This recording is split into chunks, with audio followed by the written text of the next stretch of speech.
You're not coming. There you are. Ready? We're ready. Good evening. Apologize for the late start. We had a few technical difficulties up here at the desk.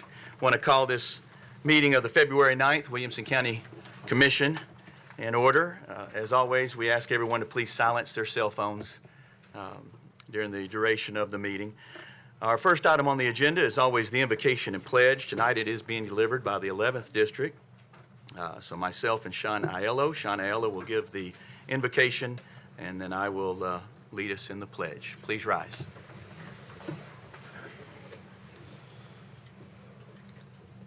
This is a prayer adapted from Washington's circular letter to the states from 1783 that is spoken at the wreath laying at Mount Vernon on a daily basis. Please bow your head. I now make it my earnest prayer that God would have the United States in his holy protection, that he would incline the hearts of the citizens to cultivate a spirit of subordination and obedience to government, to entertain a brotherly affection and love for one another, for their fellow citizens of the United States at large, and particularly for the brethren who have served in the field. And finally, that he would most graciously be pleased to dispose us all to do justice, to love mercy, and to meet ourselves with that charity, humility, and pacific temper of mind, which were the characteristics of the divine author of our blessed religion. And without an humble limitation of those example in these things, we can never hope to be a happy nation. Amen. Amen. Please join me in the pledge.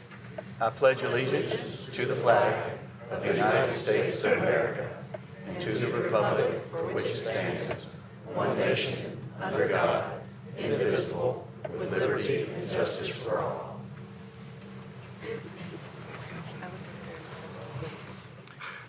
Next item on the agenda is our roll call. If all the commissioners will push their present button when it appears on the screen.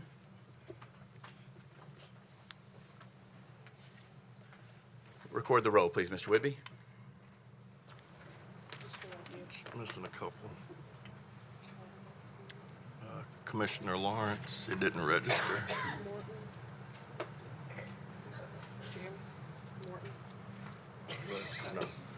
There we go. Okay. Present. It's 23 present, 1 absent. Commissioner Sanford absent. And I did hear from Commissioner Sanford. I think most of us did. Next item on the agenda is approval of the minutes. I'll entertain a motion. It looks like our present buttons have popped back up. If you'll hit that to dismiss.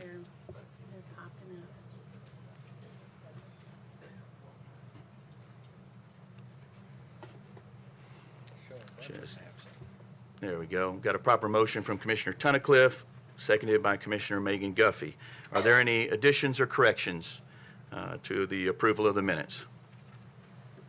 Seeing none, if you're ready to vote, if you're in favor of approving the minutes, signify by pressing your yes button. Any opposed, your no.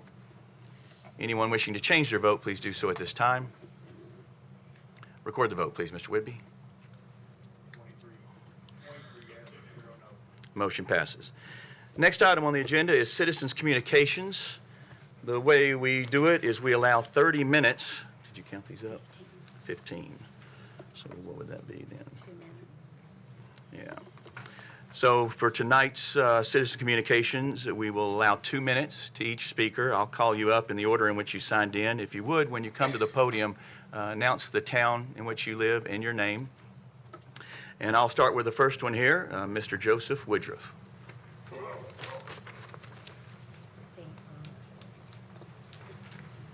The Honorable. Mr. Chairman, good evening. Members of the Commission, good evening.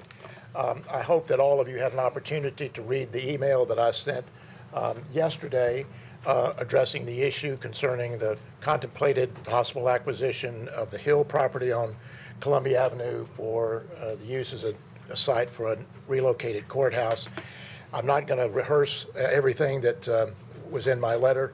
The bullet points are the problem that we have had from the very beginning in terms of physical plant capacity in the courthouse still exists today and is worse today than it was 6 years ago when the master plan was adopted to address, in part, the deficiencies in the physical plant for the courthouse. We still got that problem.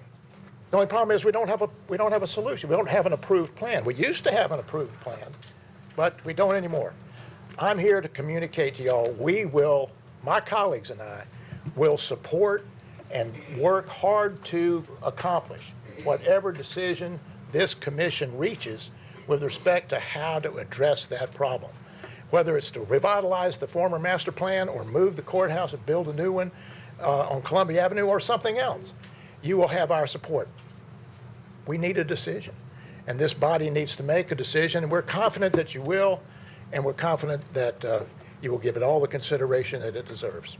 Thank you, Mr. Chairman. Ladies and gentlemen, thank you very much. Thank you, Your Honor. Next, I have Mr. John Schroer. Mr. Chairman, Commission members, I'm John Schroer. I live in Franklin, Tennessee. I'm here, I'm in opposition of the buying of the property at the Hill Center. I'll give you a little history. I'll be brief about it and explain why I am. When I was first elected mayor in 2007 of Franklin, my first thing was try to stop the police station from being built on Columbia Avenue. I spent 6 months trying to stop it, and unfortunately the city had gone too far, and they had condemned the property, bought the land, raised the money to build a police station, and had drawings planned, and we were so far into it that we really couldn't stop it. And the reason why I wanted to stop it was that was no place to build a building like the police station. And I'm here to say that I feel the same way about the courthouse on that particular piece of property as well, or the next door neighbor. The property is by far the most valuable piece of property in Franklin outside of Cool Springs, and is also the only property that I can think of any magnitude that has any possibility of commercial development in it left in Franklin. The reason being, everything else that's available is either in the floodplain or in historic zoning. And when I became mayor, with the helps of my friend Ed Silva, who's here tonight, we reinstituted the streetscape project. And when we did that, we knew that we had to go down Columbia Avenue because that's where we wanted the next development to go. And we did it. We spent lots of money. We continued with that. And right now it's starting to happen with 30 seconds. With the work going on in Margin District. We think that the property across the street can be developed in a very nice manner and can raise somewhere between $5 and $6 million a year in additional taxes to the taxpayers of Franklin and Williamson County. So I hope that you find a great place for it. I agree with Woody that that's something that needs to be done, but it shouldn't be on this piece of property. Thank you very much. Thank you, Mr. Schroer. Next, I have Kathy Marlin.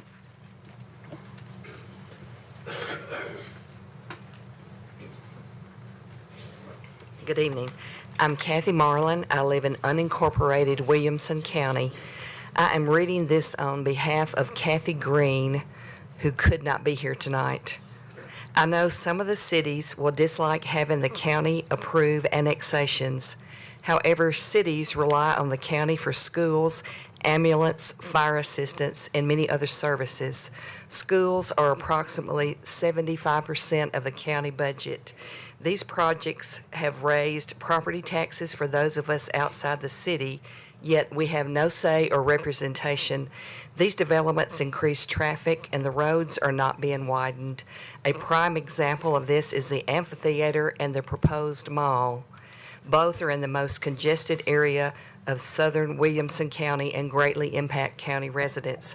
I understand this will be extra work for the cities, but let me give you examples of why this is necessary. First and foremost, the city of Spring Hill definitely misled the UGB committee by not disclosing they were already in trouble with the state for sewer infractions. They told the committee they couldn't wait and revisit this in 5 years because they were ready and capable of developing the addition to the UGB. Yet months later, the state shut them down and imposed a moratorium. That's definitely a little karma in action. Now, officials have said that was ongoing for 2 years prior, but did not disclose that to the UGB committee. 30 seconds. Also, we found out that Nolensville was sued for charging impact fees with a structure change in local government. The state-approved private septic systems are repeatedly having problems such as the grassland issues. We cannot allow these problems to continue, proving how easy it is to go around interlocal agreement by possibly adding property that doesn't want services, making a proposed development contiguous. Growth Time. is inevitable, but we must improve our system and have Time. proper Thank you. infrastructure. Thank you, Ms. Marlin. Next, I have Jane Sadler.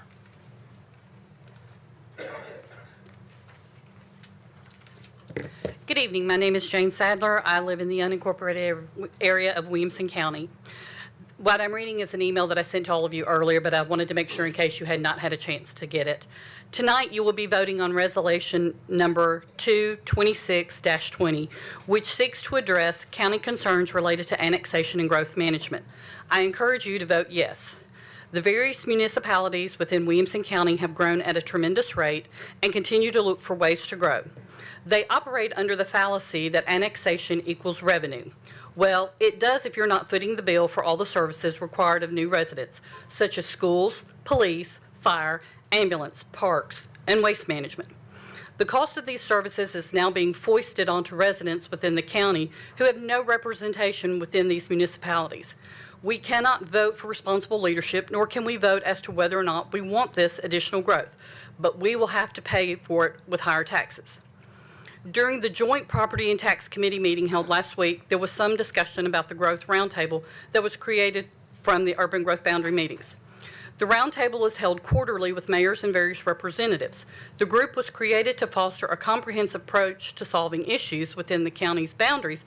However, the only topics at the meetings in 2025 were concerning infrastructure. They have yet to drill down to discuss the true root cause of this overgrowth. There was also concerns that the current good relationships between the county and the municipalities could erode. 30 seconds. Yes, that is a possibility, but you all have to look out for the good of the entire county, not just the area. Williamson County prides itself on quality of life, quality schools. That comes with a price. Taxes will need to be raised to continue to pay our school debts and to pay for all the other services. At what point in time will Williamson County become too expensive to live in? I encourage you to vote yes on this resolution to stop the trend of taxation without representation. Thank you. Thank you, Ms. Sadler. Next, I have Janet Curtis.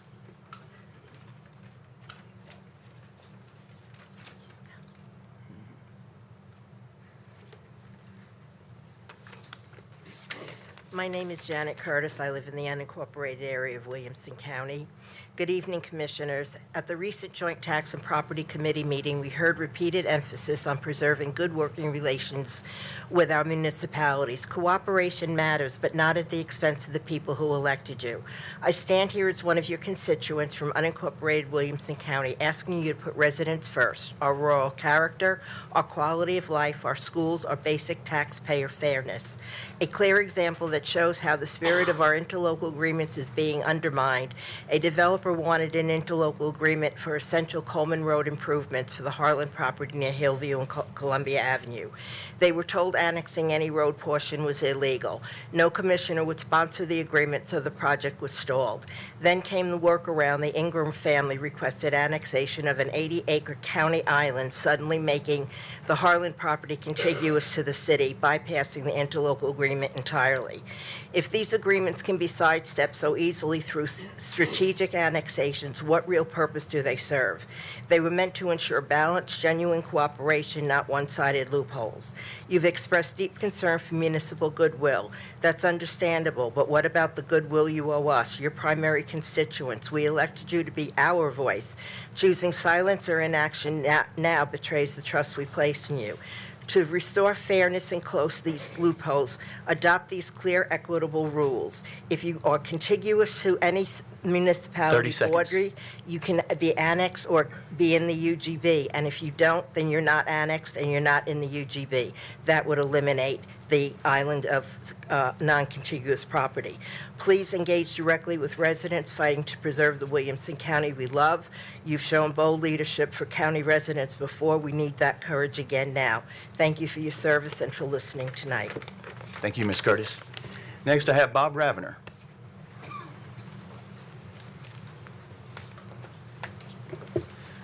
Thank you, Mr. Chairman. Commission, first of all, let me say how much I appreciate all the work that you do. I know many of you and know how hard and effort you put into this activity. Second of all, I cannot speak at all to what the court and county needs are from a space perspective. What I can talk about is I'm a downtown resident, past president of a downtown neighborhood association, and spent a number of years trying to expand residential in the downtown area to make our downtown Main Street retailers and merchants more successful and sustainable. And it's my opinion, and part of why I was a supporter of the Margin District was because it was going to extend our downtown reach and add more residential, which I think is needed. That spot, the H.G. Hill property, would be a perfect spot for additional mixed use for the right project, but adding more residential. And it's come up awfully fast. A week ago, I didn't even know this was happening. So I applaud the effort to try to delay this vote. My circles didn't know anything about this property, and I think it gives them time to absorb what the commission is trying to do, look at other options, provide options and the pros and cons behind it, and decide if this is the right property for the county. As a resident downtown, I'm still a fan of mixed-use residential and not another municipal building. Thank you. Thank you, Mr. Abner. Next up, Mr. Harris Pierce.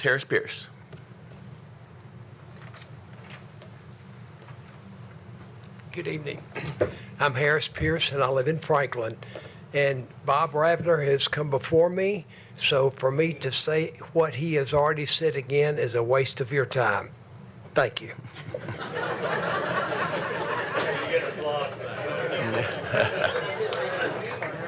Thank you, Mr. Pierce. Is it Grave or Graw?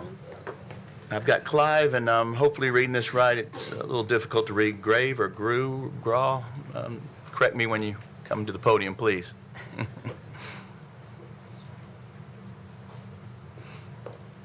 It's Graw. Graw, okay.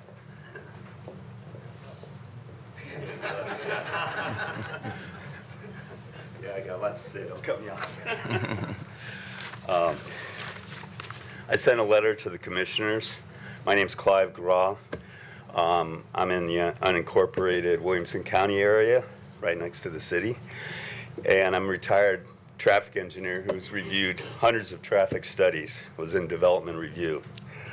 What's wrong with the current annexation process?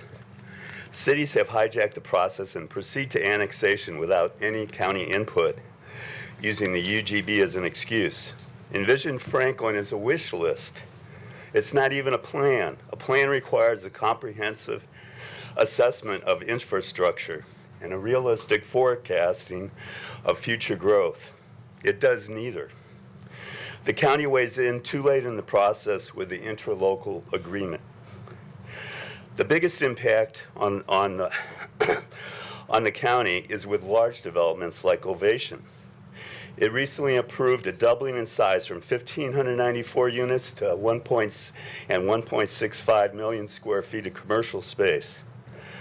I did the calculations as a traffic engineer. It's going to create 100,000 trips. It's 4 times what's going to be Nissan Stadium on game day. It went from 50 to 100,000. Delays crossing the I-65 overpass will double in AM from 30 to 60 minutes. Commissioners, look forward to hearing from your constituents. 30 seconds. Why didn't Ovation Orium set aside a small remnant of the 175 acres for a middle school site when the nearest middle school is several miles away and it's at 100% capacity? How do we fix this? Hire an independent traffic consultant, require developers to update. County traffic consultant could have capped the maximum traffic allowed to divert to the I-96 freeway if they had a county. I tried to intervene but was unsuccessful. We need the county behind this and have a county traffic engineer. Thank you. Thank you, sir. Next, we have Ed Silva.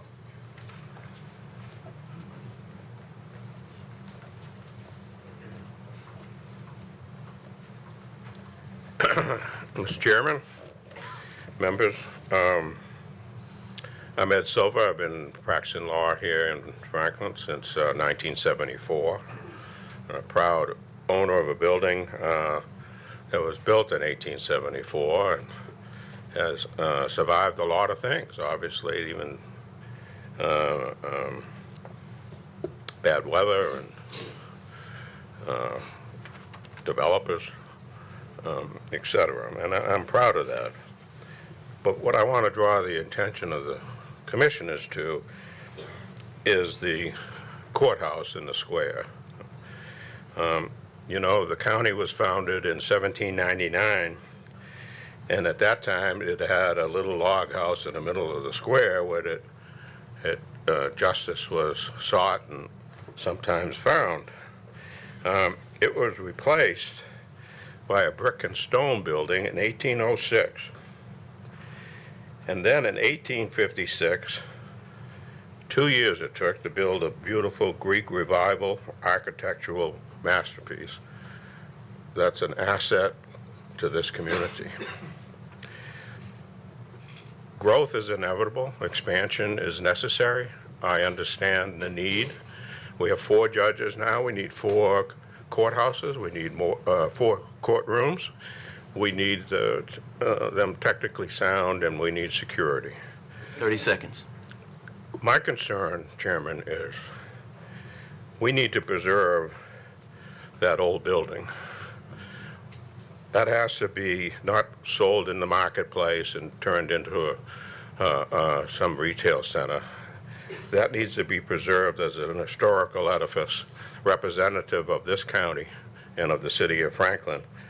So I'm really here to ask you, in consideration of this expansion and relocation and all of that, Thank you, Mr. Silva. that you not sell that wonderful old courthouse and you keep it as it is. Thank you, Chairman. Thank you, sir. Next, we have Patrick Baggett, Alderman Patrick Baggett.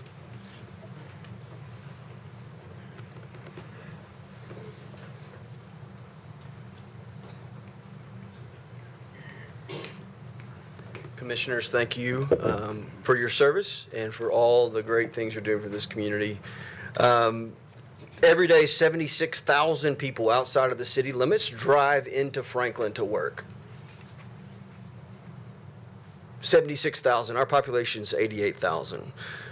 This fact matters because it underscores something very important, that Franklin doesn't exist in isolation, and neither does the county exist in isolation. We impact each other. This is a known thing. We have known this for years. We've worked together on school sales tax. We raise sales tax together, a collaborative approach between all the municipalities to solve a problem. Interlocal agreements between our firefighters serving unincorporated, mutual response. We do that. We don't say and come to you asking for money. We've never played this back and forth game of you're costing us this and so we are going to do this. This is a big government. This is injecting additional government.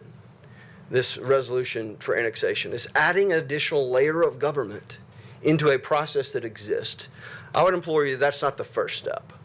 As most of you all are probably Republicans running on the Republican ticket, that's not the first step I would implore you to do, is to add another layer of government. Let's look back at the playbook where we have all worked together as cities and as the county, and let's talk about the problems that we're trying to solve instead of adding an additional layer of government. 30 seconds. 22,000 people I represent in Ward 4. Every single one of them pay county taxes. I have a natural incentive to make sure that whatever we're doing is not raising county taxes. And our board feels that way too. I believe all the other municipalities feel that way too. I would ask that you look at a way to convene maybe a different working group. Commissioner Petty, I respect the underlying issues that you're hearing here. There's a better way, I think, to solve it, and I would implore you to look into those before a big government solution. Thank you, Alderman. Next, I have Judge Tom Taylor.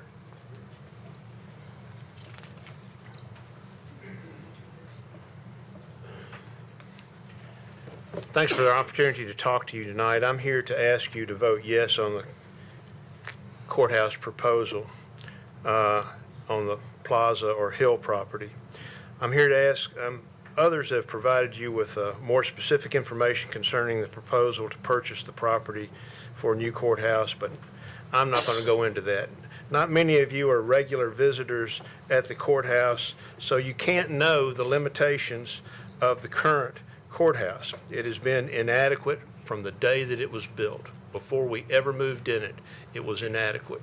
It has a full third of its capacity used in a decorative atrium that cannot be, you can't do anything with it in its current condition.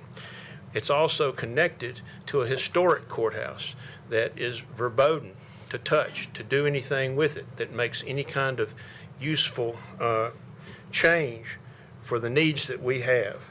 There's no plan to improve the courthouse in a way that will comport with current or future needs. There were things that were talked about during the Triple J discussions. None of those things were anything other than patches to try to get us through 6 years, and then COVID came along and we lost that time, and the courthouse became more and more inadequate as time went on. We need a new modern courthouse that provides for future expansion. Judge Andre and I share 1 1/3 courtrooms. 30 seconds. The 1/3 courtroom does not meet security requirements. We need another judge, but there's no place for that person to sit down, much less hold court. Rutherford County has 5 General Sessions Court judges. The historic courthouse in its current limitations is inadequate and will remain so. I hope you will give the proposal to convert the Plaza Hill property to a courthouse reasoned consideration. If not, like the last courthouse, you are making an important decision based on emotion. Thank you, Your Honor. And not the true needs of the community. Thank you. Thank you, sir. Mr. Rick Canada.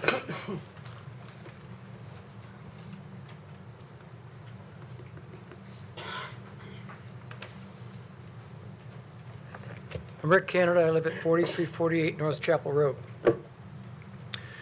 On July 23rd, 1971, at Fort Riley, Kansas, upon being appointed an officer in the United States Army, I took my oath of office, speaking these words we are all so familiar with. I do solemnly swear or affirm that I will support and defend the Constitution of the United States against all enemies, foreign and domestic, that I will bear true faith and allegiance to the same. Many of you have also taken this oath or variation thereof. The foundation, the bedrock of our Constitution that we have sworn to support and defend is laid out in the first 3 words of the preamble: we, the people. Our government is based on the principle that people select their leaders in a democratic system that also requires elected officials to be accountable to the people. This is how it works, unless you happen to live in an area adjacent to our local municipalities, the area arbitrarily designated as an urban growth boundary. Those of us living in these areas are subject to the whims of the local officials of Franklin, Thompson Station, Spring Hill, etc. These officials, politicians we have never voted for, are currently making decisions that we believe will negatively impact our quality of life and financial well-being. Our elected representatives sit before us tonight, for those of us who live in the county. It's you. Oops, lost my place here. Hold on here. 30 seconds. Okay. Our elected representatives sit for us. This is our county commissioners. You guys represent us who live in the county. Our elected representatives sit for us. Just because our homes happen to be located in a UGB should not mean that we lose our constitutional rights to self-governance. Thank you. Thank you, Mr. Canada. Next, I have Jeff Goodspeed.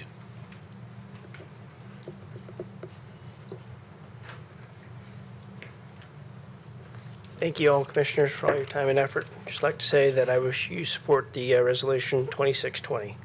According to your Williamson 2040 Comprehensive Land Use Plan, the public and you decided that the public wants better managed growth to preserve rural character and open space, reduce traffic congestion into and around existing developed areas.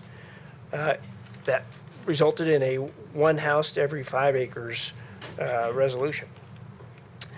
So far, current or projected UGB annexation has allowed or is planning to allow a high-density multi-use development on the edges of those UGBs, which is in, again, as Rick said before me, where we have no say and you guys are only representation.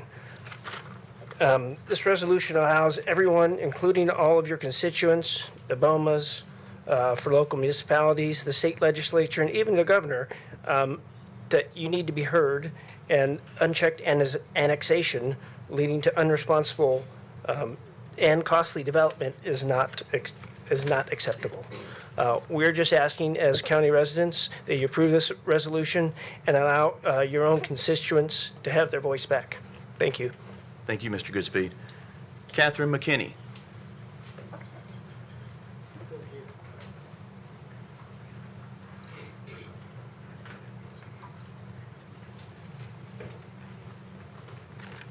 Good evening.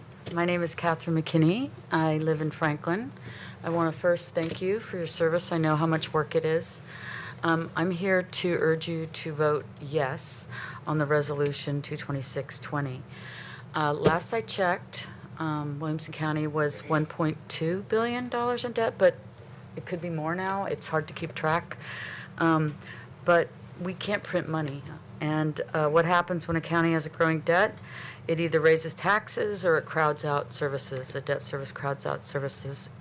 So it's usually both, actually. That's what happens. So I'm imploring you to vote for this resolution because it's the fiscally sound thing to do. We have to know what impact various annexations will have on the budget. It's just a resolution. It's not a mandate nor a law. And from there, it's in the legislature's hands. But here today, we can do the right thing and vote for legal guidance to ensure fiscal responsibility. Thank you. Thank you, Ms. McKinney. And last on the list, we have Ms. Karen Smith.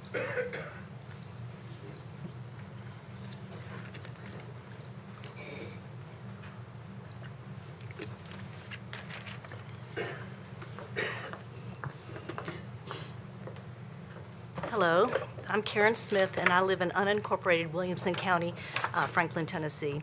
In 1998, we bought 14 acres in unincorporated Williamson County, where my neighborhood is primarily one house per 5 acres, and many of the homes in my neighborhood have horses and cows and chickens. We're rural. We're on the border.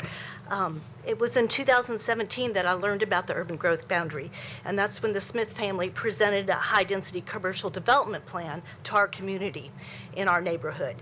And in 2023, we petitioned to be removed from the urban growth boundary because there are no voting rights for people like me. And Commissioner Lawrence did a good job to try to help us get out, but the mayor said no, and he pretty much ignored all the people that spoke and petitioned during that time period.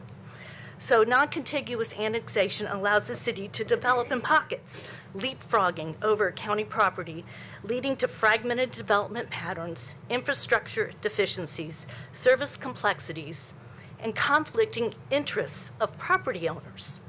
The county commissioners should have a voice in the annexation process, starting with the financial impact of the proposed development before the development begins. And this would allow for more prudent planning and budgeting. The resolution is just a first step to promote transparency, fiscal responsibility, and equitable growth management, ensuring annexations does not impose unmitigated costs on county residents who currently lack direct representation in municipal decisions. We are asking you to vote yes to the resolution. Leadership is hard, and we appreciate all your hard work for all the residents of Williamson County. Thank you for your time. Thank you. And thank you to all those who came to speak. That concludes citizens' communications. We now move on to communications and messages. Chairman, I want to claim the 1 minute of Ms. Catherine's time. Well, you had to have signed up before the meeting started, sir. I'm sorry. I can't claim the time. I'm afraid not. If y'all would reform Now, the sewage system, the septic system laws, where it would be easier to build. sir, I'm going to ask you to sit down. We have to.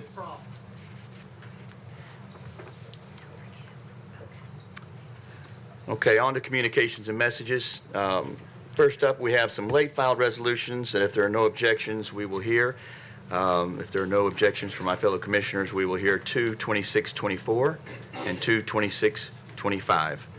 26, that's on your table. Oh, and there's also a resolution on your table of 22626. Those three resolutions were late filed, and without objection, we will hear those. I see no objections. We also have had requests to move some resolutions up to accommodate those in the audience. who have come to hear those resolutions, those being resolutions 226-7 tied with 226-8. That's the H.G. Hill property resolution. We'll move that to the front. We'll follow that by resolution 226-20. That's the resolution on the annexation and growth. And then I do have a request to move, I believe it's 226-19 for Mr. Petty, who wishes to defer that resolution, but asks that he be able to do that up front for those who came tonight to hear that one. So if there are no objections, those 3 or 4 resolutions will be moved up to the front to accommodate those in attendance. Any objections? Hearing none, we'll move those up. Before we go in communications and messages and move on to reports of county offices, I do want to acknowledge Mayor Ken Moore and Eric Stuckey. They have asked to come and speak before us, and I told them that I would allow that, and so they may approach the podium now.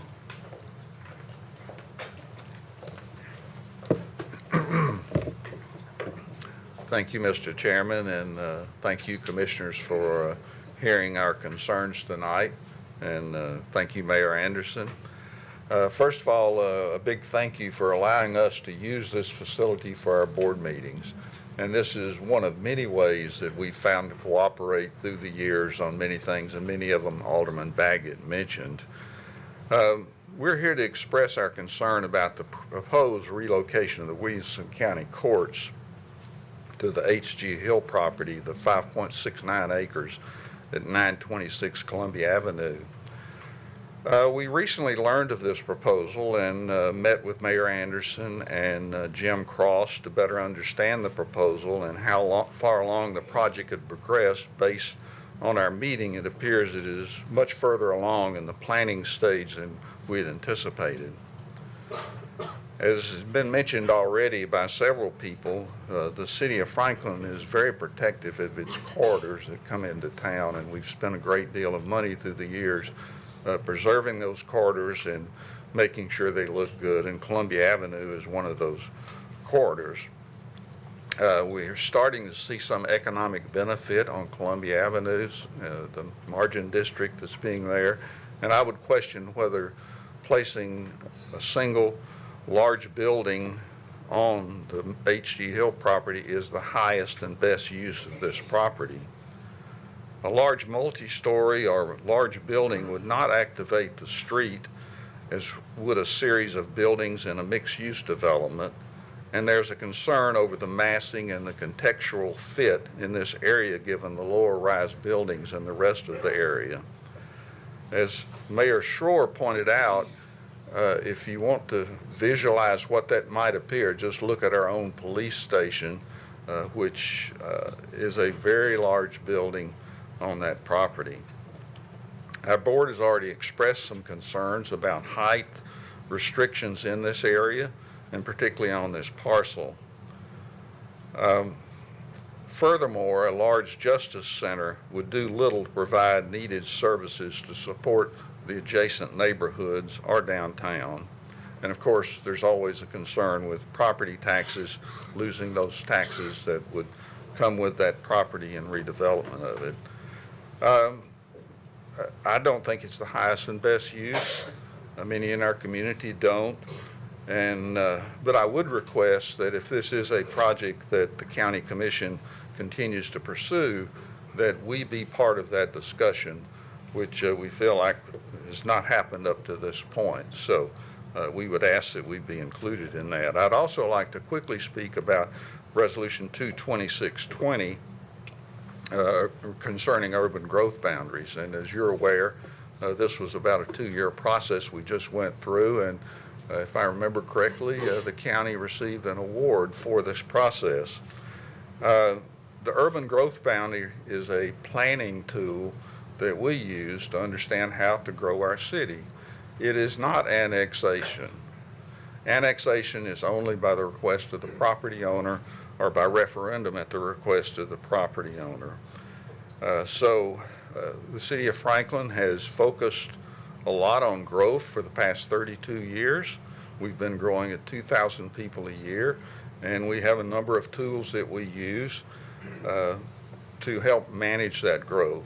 So we would look forward to further conversations such as in the Growth Committee, which already exists. There's a continued committee that followed up after development of the new urban growth boundary. So thank you for the opportunity to speak, and thank you for your service. Thank you, Mayor Moore. Good evening. I'm Eric Stuckey, City Administrator for the City of Franklin, and I won't take a whole lot more time. The mayor covered a lot of ground effectively.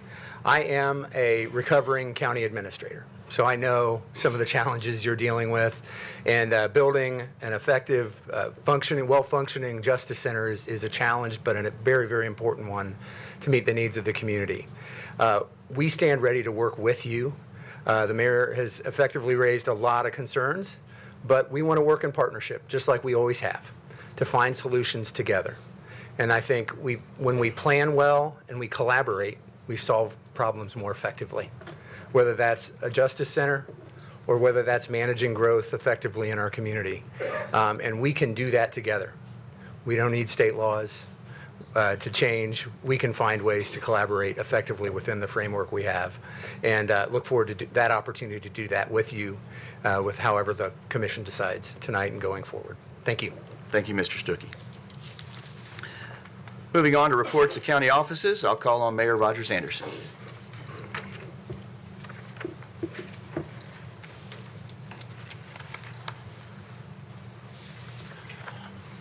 Mr. Chairman, and Commissioners, I'll have Phoebe come up and give us a snapshot of what all's occurring in the county for the last 30 days. Following that, I'm going to ask Todd Horton to come up and give us an overview of the last 2 weeks, and following that will be Gordon Hampton, that he'll be making a presentation. Phoebe. Thank you, Mayor Anderson, and good evening. As you came in, you saw some very colorful letters that I did not get included in your packet. Do want to make sure that you are aware of those. Those are the letters from the Comptroller's Office, the Division of Local Government Finance. Those are regarding Resolution 226-9 and 226-10. Those will be our refunding bonds. So this is what we do. Requirement of the county is to issue our refunding plan to the Comptroller's Office to have them to review and to get back with us. That is that letter to you. As you can see, it is directed to Mayor Anderson and to each of you, and that is that plan, and that's why I wanted to make sure those got into your hands. They just came in a little bit later than what the packets did.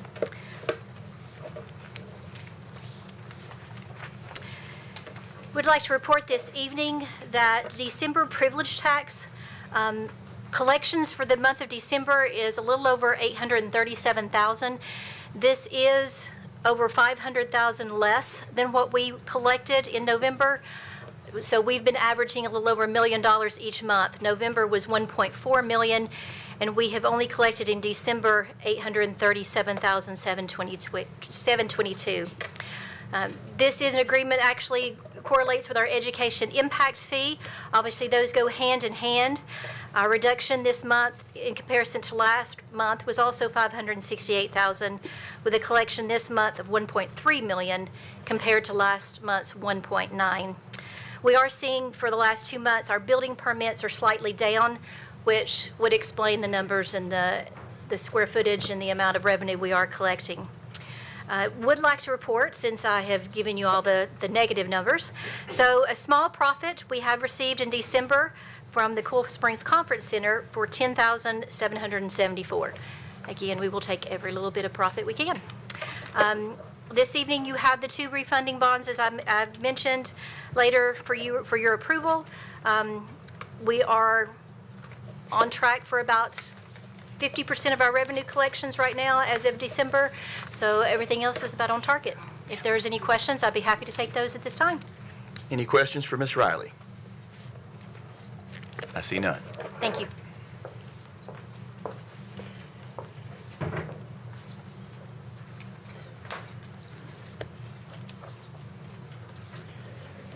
Thank you, Mr. Mayor, and good evening, Commissioners. Thanks for the opportunity to just update you on the last 2 weeks and the progress that we're making here in Williamson County after these storms.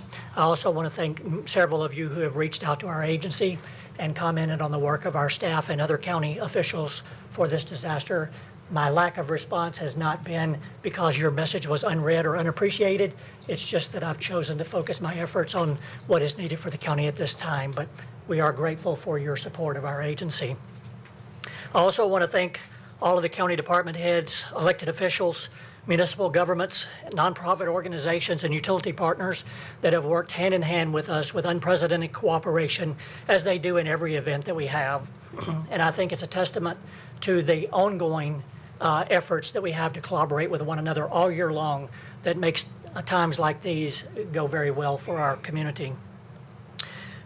Williamson County Emergency Management activated its Emergency Operations Center to a level 3 to coordinate the disaster response in both in-person and virtual opportunities to support our stakeholders and our 6 municipalities. Public information campaigns were started with our network of public information officers across Williamson County to deliver both factual information and real-time information for our residents, and those efforts continue to this day. Emergency Management continues to update its current incident page with all relevant information regarding this disaster, and the public can access that site at williamsonready.org and clicking on the winter weather update banner. They can also follow us on X or Facebook at WCTN EMA. The Emergency Operations Center scheduled virtual daily incident briefings with all of our stakeholders and our municipal partners because travel regarding this time was extremely difficult. We use this to both share information and to provide information about the ongoing efforts for this disaster. Our local public works departments worked around the clock to clear roads to allow safe travel, not only of emergency vehicles, but our public where possible. And also they were instrumental in helping our utility partners recover the electrical grid in a more rapid response. The Williams County 911 communications upstaffed from the beginning of this incident to ensure that it had enough staff on hand and locally within the county to meet the increased call for service. Our radio infrastructure, emergency radio infrastructure, while we had several sites that were on battery backup, generator power as loss of power, our emergency communication system worked without fail. Williamson Medical Center Health also increased their staffing across the county, adding a 24-hour staffed unit in Central Franklin, and also increased staffing in Fairview by moving a 12-hour unit to a 24-hour unit, and also providing a district chief.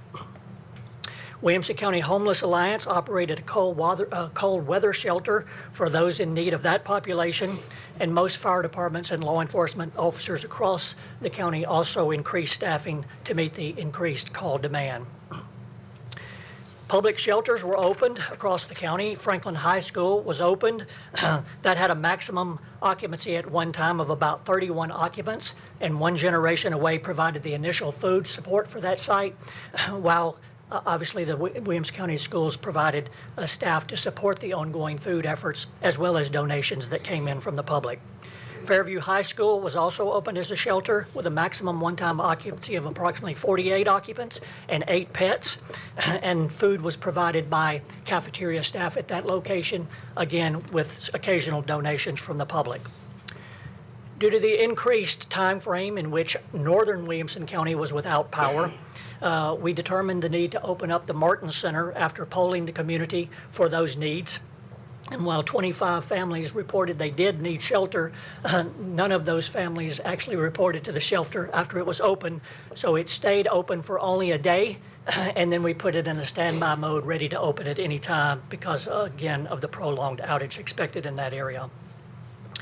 Noblesville United Methodist Church, we heard that they also ran a shelter that they ran themselves. We don't know how many occupants might have taken advantage of that. And I also understand that Camp Marymount may have also opened a shelter after we closed our Fairview shelter, and I don't have any information about that population as well.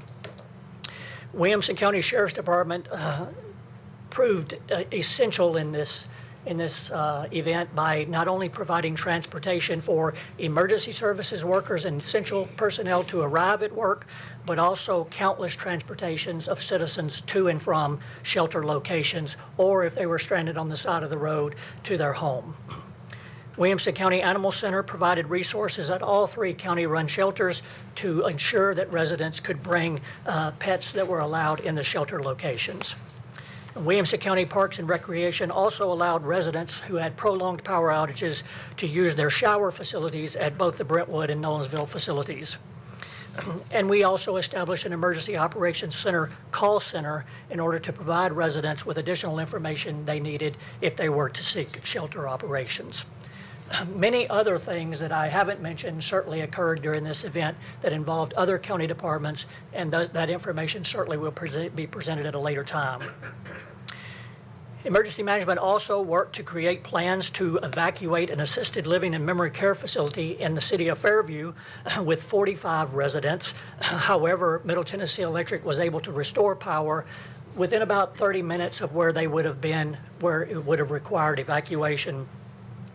EMA, along with City of Brentwood and support from Franklin Fire, evacuated an assisted living facility in Brentwood to a nearby church. This was about 67 individuals that were evacuated into that church, and they were able to return back just a few days ago. On January 22nd, Governor Lee issued a state of emergency for all 95 counties, and on January the 24th, President Trump issued an emergency declaration. This type of declaration provides federal assistance for short-term emergency protective measures only, which includes things like evacuation and sheltering, search and rescue, public information, clearing of roads, and restoration of power. On January the 28th, Governor Lee requested an expedited major disaster declaration, and FEMA completed their rapid joint damage assessment. On February the 6th, I'm pleased that President Trump approved a major disaster declaration for several counties in Tennessee, including Williamson County.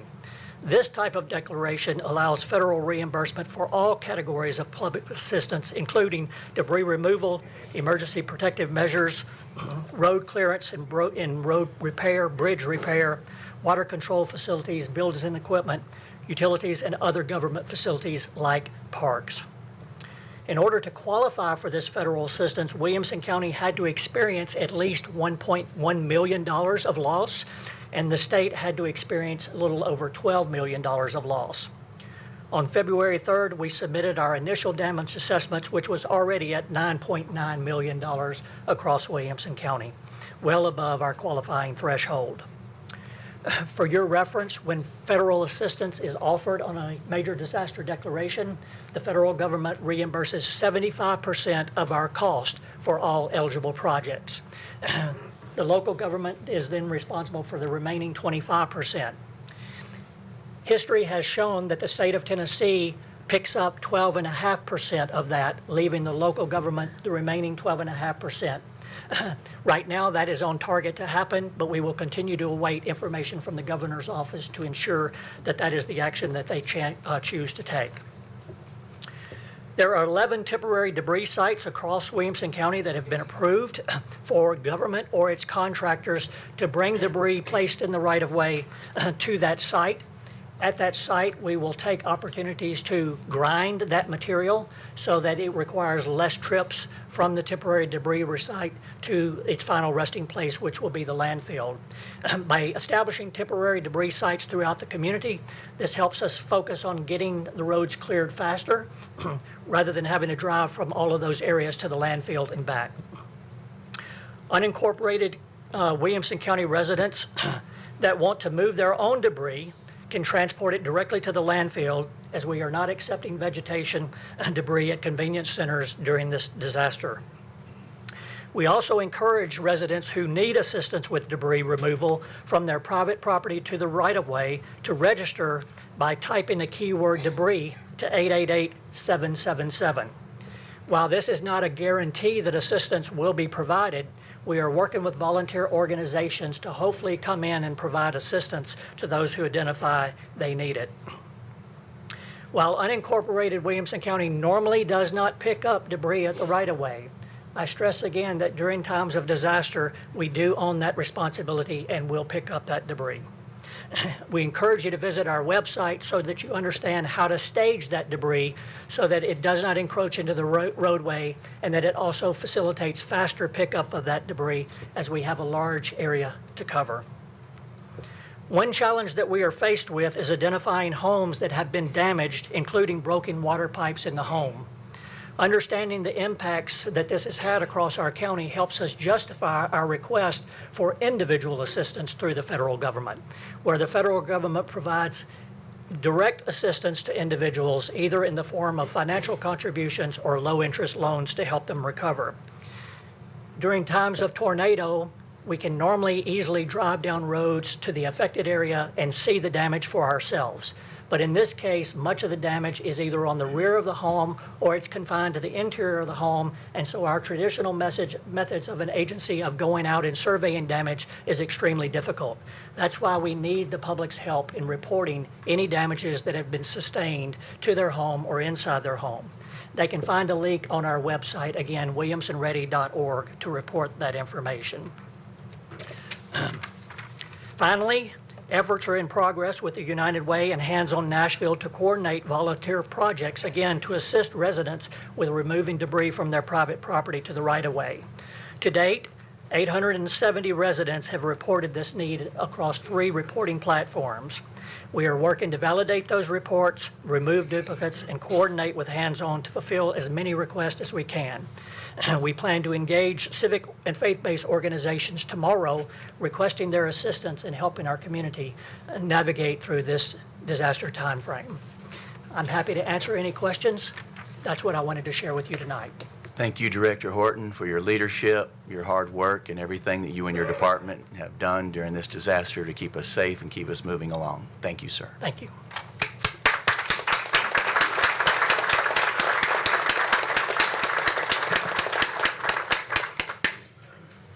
Thank you, Mr. Chairman, for allowing me to ask Todd to come up. There are so many people, but I think he saw and heard the reports from Todd of the unity that we pull together, even in all the discussion we're having from the citizens. There's always time for all of us to get together as city and county and prove that we are one of the premier counties can do that. Again, I wish you would acknowledge Todd and the Public Safety Department, our cities and counties, everyone has worked. Mac was just telling me earlier today, out at the landfill, I'll get this mixed up. How many tickets, Matt? 367. Largest amount of people drove in and pulled tickets for our landfill. That beats anything we did in COVID, and we set records in COVID. What a wonderful county we live in, regardless if we have our differences. Join me and let me say thank you to these people. One more time.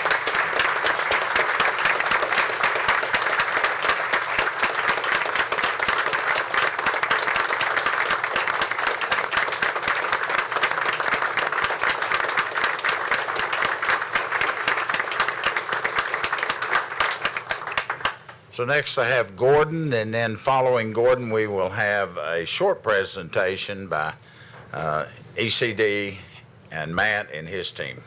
Gordon?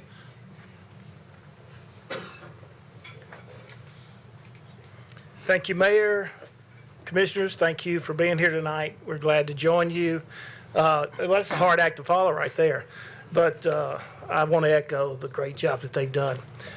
Keeping up with some good news, Williams County Parks and Recreation is glad to be here tonight to talk about some good things that are happening with us.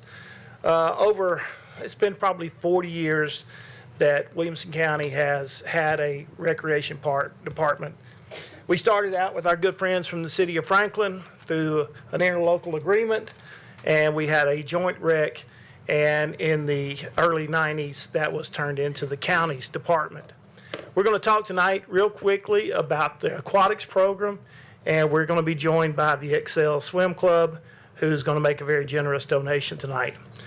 Let me just start by saying, in 1990, when the Recreation Center was built in the city of Franklin, there was an indoor pool and an outdoor pool. Since then, over the past 38 years, the county has built two additional indoor pools, 3 additional outdoor pools, and 2 splash pads serving the entire county. We have aquatic facilities from Nolensville to Fairview, from Brentwood to Spring Hill. So we're covering all directions and just about, we don't have one in everybody's district, but they're regionally located, and we are glad that we are able to take care of everyone. So at this time, what I'd like to do is bring staff up here and the XL Swim Club. We started with water cats years and years ago, and we also had a relationship with the NAC Swim Club, Nashville Aquatic Club out of Nashville. The Water Cats were later merged with the XL Swim Club. So XL's been with us for well over 25 years. Stephen will give you a little bit more information. But just to let you know the significance of this club, just during the past 20 years, the XL Swim Club has contributed over $4 million of operating capital to the Williamson County Parks and Recreation budget.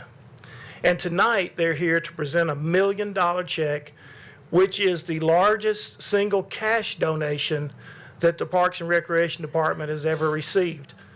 You see us coming almost every commission meeting with donations of some variety, but this $1 million check tonight is setting the bar at a very high level. So at this time, I'm very pleased to introduce Stephen Murray, who's the president and head coach of XL. He wants to present. Mr. Mayor, if you would come up and help us with this check here. It's awful heavy. But I'd like for Stephen just to have a minute to say something about the club and the relationship that we have. Well, thank you, Gordon. Thank you, Commission.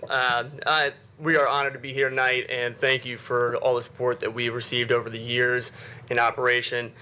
I'm here tonight with our board president, Laura Carrico, who's been instrumental in leading our club in this decision, in this process. And this facility is going to provide the community with essential access to life-saving skills, healthier lifestyles, athletic development, and opportunities for athletes to go and compete at the collegiate level. Over the past years that we've operated, we've had over 4,000 competitive athletes come through our program, and over 250 of those athletes continued on to swimming college, providing essential programming or life opportunities for them. Myself being one included, I've been with the club since I was 12 years old, so it's my honor and privilege to be the head coach and CEO for the company, to provide these services for the community, which is our main mission and goal, is to be an integral part and a partnership with the community and county.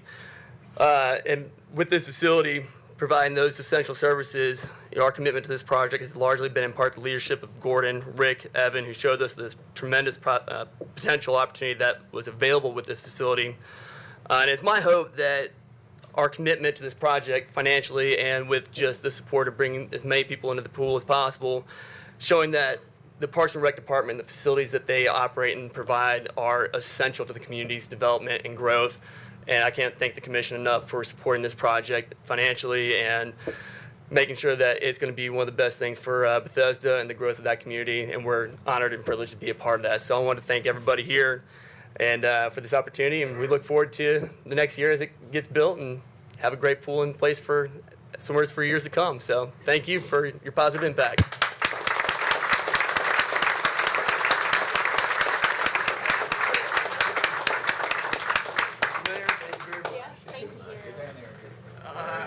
Going this way.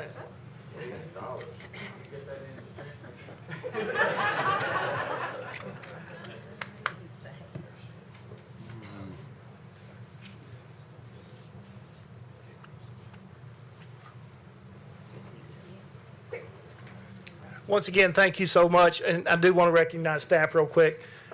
Rick Taylor, Deputy Director, Evan Hampton, Superintendent of Aquatics. They do a fantastic job. I'm very proud of the work they do, and I'm very proud of each one of you for support. Thank you very, very much.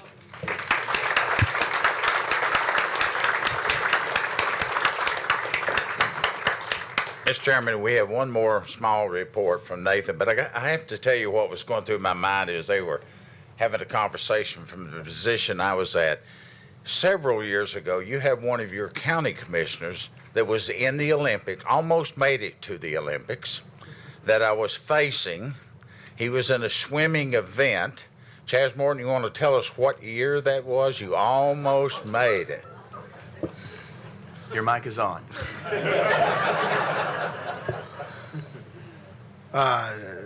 Swimming gave me a lifetime of opportunities. I will say that the indoor pools built in Williamson County were after my career had ended here locally, so maybe just a couple years too late. But it is tremendous sport. Learned a lifetime of opportunities and things from it.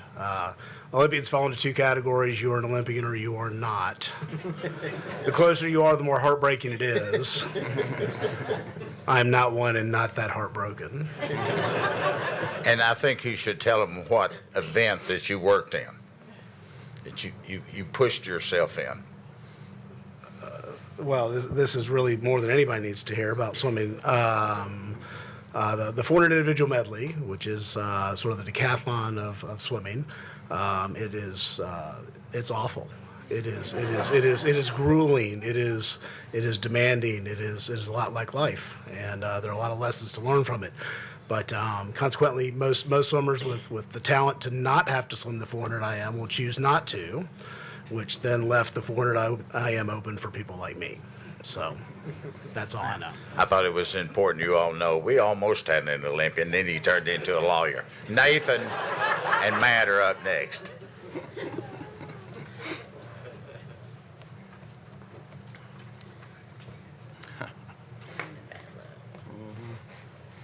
Not sure quite how to follow that. That's great. We're just going to take just a couple of minutes. Thank you, Commissioner, Mr. Chairman, for giving us a few minutes to talk to you tonight and really just honestly take questions. And more than that, thank you for allowing us to partner with this body, this county, to help create career opportunities for our friends, family, and neighbors. That's the true north of what we do. It's all about careers and jobs to the people we care about. That's how we do this. That's how we define it as a team, as a community. And we all know a thriving economy leads to a healthy community. And we're so lucky in Williamson County to have that. What Rogers was talking about earlier.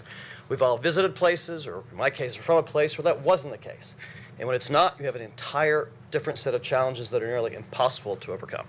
So really, we're just going to, Nathan's going to talk a little bit about the benchmark report, but I just wanted to thank you all for the partnership. We know that government doesn't create jobs, but it does create the environment that allows jobs to be created. And this body in this county does a great job in creating that environment that encourages investment in our community. With that, I'll let Nathan talk about our benchmark report, and happy to take any questions. Nathan? Thanks, Matt. Yep. Good evening, Commissioners. On Friday, January 30th, I submitted the 2025 Williamson Inc. Office of Economic Development Annual Report. If you haven't had an opportunity yet to review it, I hope that you will. In it, you'll see our focus on supporting existing business, all the work that we're doing around small business support and entrepreneurs and supporting that community. You'll see some highlights around our career exposure opportunities for Williamson County students.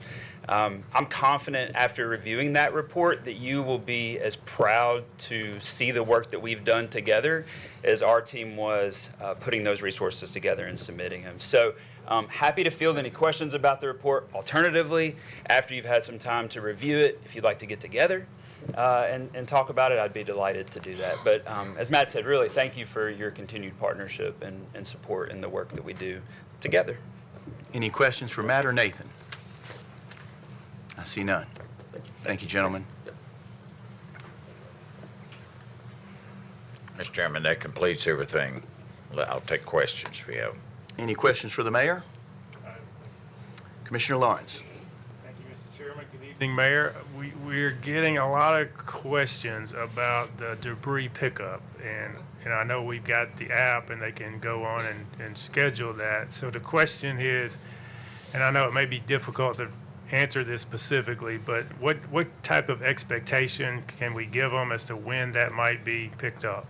Well, you're not to be tacky, but you're fortunate we've got the Franklin mayor here. He can answer those questions about the city. But I also have Matt here. I don't know if Eddie Hood is here or not. I haven't seen him. Matt, would you kind of make your way up here?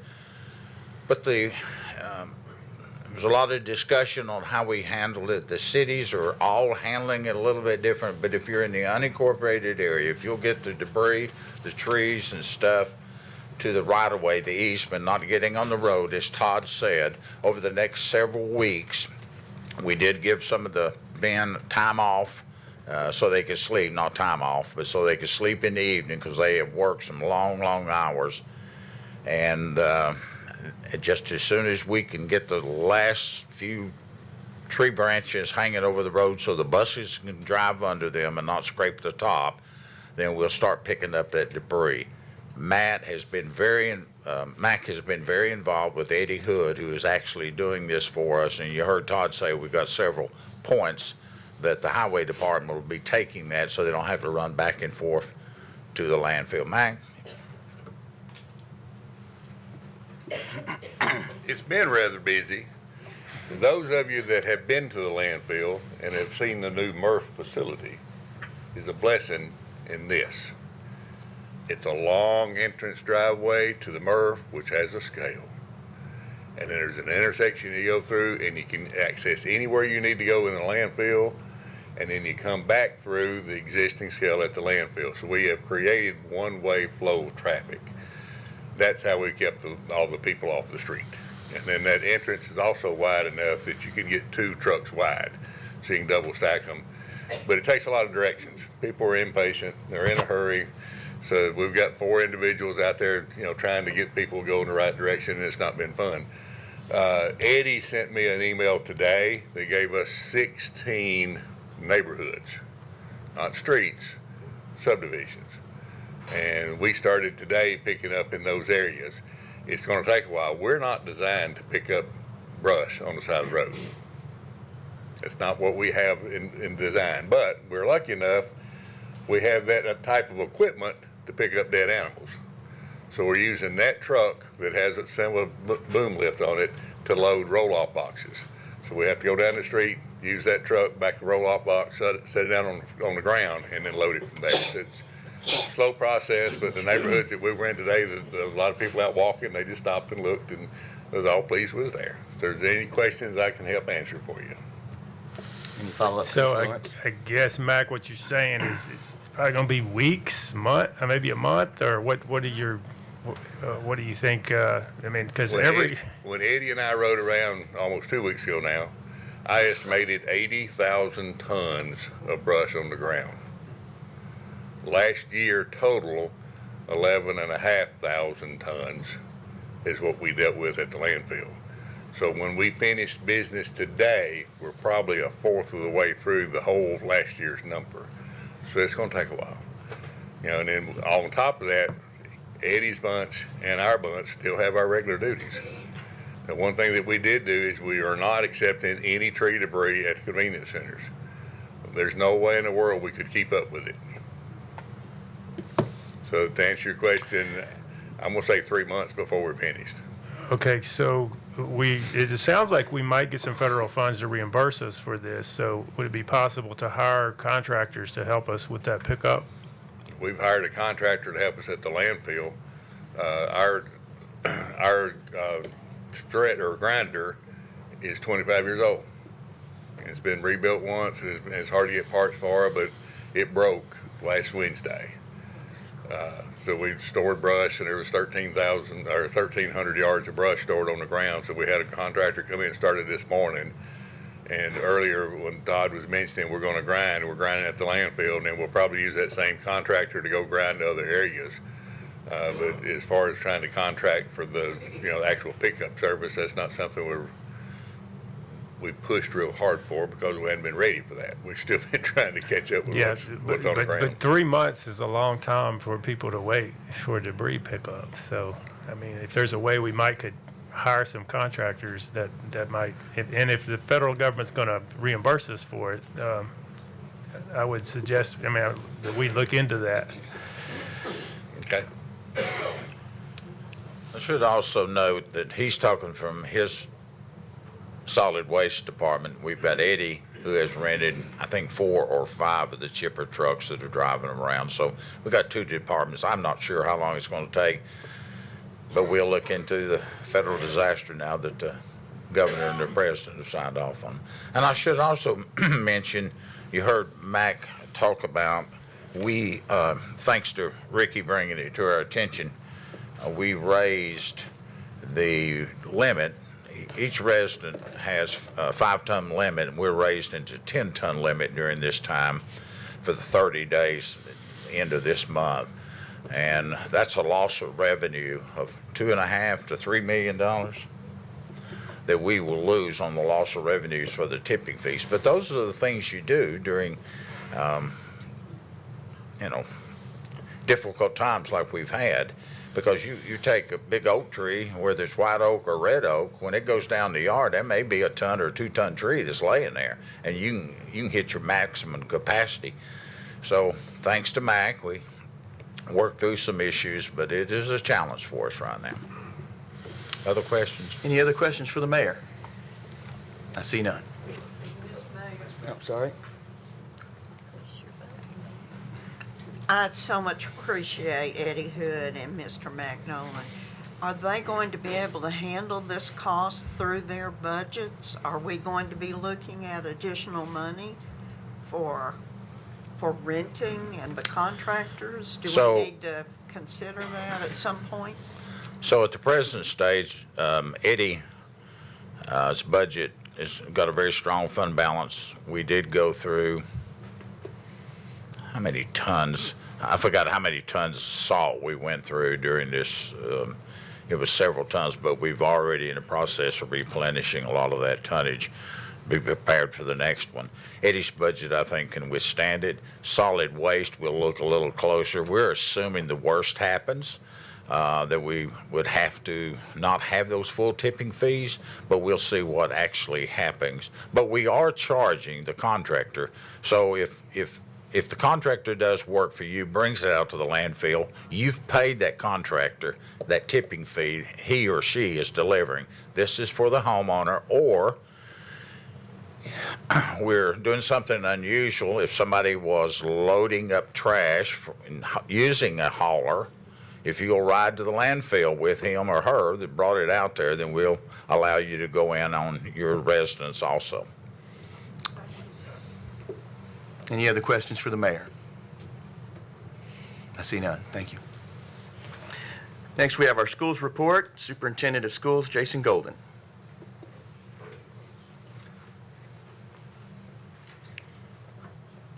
Thank you, Mr. Chair. Thank you, Commissioners, for your work. To start, I'd like to just reiterate and maybe give you a little bit of extra insight into some of the work that we did with respect to the storm. It's been a week and a half or so since schools went back in session. We get questions often about the inclement weather days. We actually build 10 inclement weather days into our calendar. That's this year's calendar. We go 37 minutes more of instructional time every day than the state minimum. That gives us the ability to build that in. But that's the logistics of it. We use those days for safety purposes. And as we were going through the storm, you heard Todd Horton speak to Franklin High School and Fairview High School being opened as shelters. We knew that the plan, the emergency plan, included using us, and that work had been done many years before. But when the rubber hit the road, it was impressive to see the volunteers. Commissioner Aiello, your George Washington prayer hit those very points of what George Washington was hoping for out of the communities. And here we are, 250 years later, and we're living it in a place that I think was the frontier, maybe when he last remembered what we were doing. So many great volunteer work efforts. Middle Tennessee Electric, a couple of days into the storm, Chuck Barber, who comes and speaks to you all from time to time, gave me a call and described their protocol that they had down pat, and said, in essence, he didn't use these words, he said, it's time for you. But he specifically asked me, what do you need? We had identified every power outage we had because our food service system includes warnings for the freezers when power goes out, because there's a point at which we can't use the food anymore. So we knew the specific locations. We happened to have 13 locations. They had already resolved most of those. Fairview High School, our cafeteria manager stepped up. You can do a search engine search for Fairview High School cafeteria manager. You can find a great story on her. I think you can see Commissioner Jones in the background serving food of some of that video while that was being done. And I tell you what, I had so many really great conversations with folks who had no idea how close they were to needing help until that moment came. Folks who lived in some great neighborhoods who felt like they were secure. A family where the wife had just had surgery and their temperature had dropped below freezing in their home and there was a tree blocking their road. The sheriff's office and ambulance service came and found them in the middle of the night and brought them to the shelter. Just many stories like that. Diabetic who didn't have medication. All those stories of folks who had come and spent a few days in our high schools. So the work that we did was pretty incredible. And when I say we, I'm talking about these groups that you've already applauded. So I wanted to reemphasize that in the great work of all the folks in this community. As you know, we do have 3 items on your agenda. 2 of them are phase 2 of some renovation projects at Hillsborough and Grassland Middle Schools that are 45 and 40 years old respectively. We do ask you to consider that phase 2 since we've already started the work on those. We have a final item that is replacement of metal halide lights that have reached right about their end of life. Even replacement parts are difficult to find these days as many manufacturers aren't doing those anymore. We do have some operational savings that Brian King mentioned in an email to you. I ask that you consider that as you're facing these difficult decisions with respect to funding.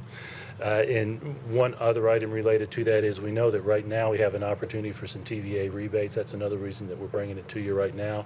Again, we recognize you've got some funding challenges, but please consider that comparison of operational expenses to capital. It's certainly open to any questions that you all may have. Any questions for Superintendent Golden? Commissioner Lawrence. Mr. Chairman, good evening. Jason. Is it not working? Are the requests to speak not working? It's not working. They're not on here. Commissioner Smith had her hand up first. If I may, Commissioner Lawrence, if you ask me the question, I'll repeat it, so at least it gets, okay, it just came Commissioner on. Smith. Oh, okay. I'm live now. Okay, thank you. It wasn't working. So, okay.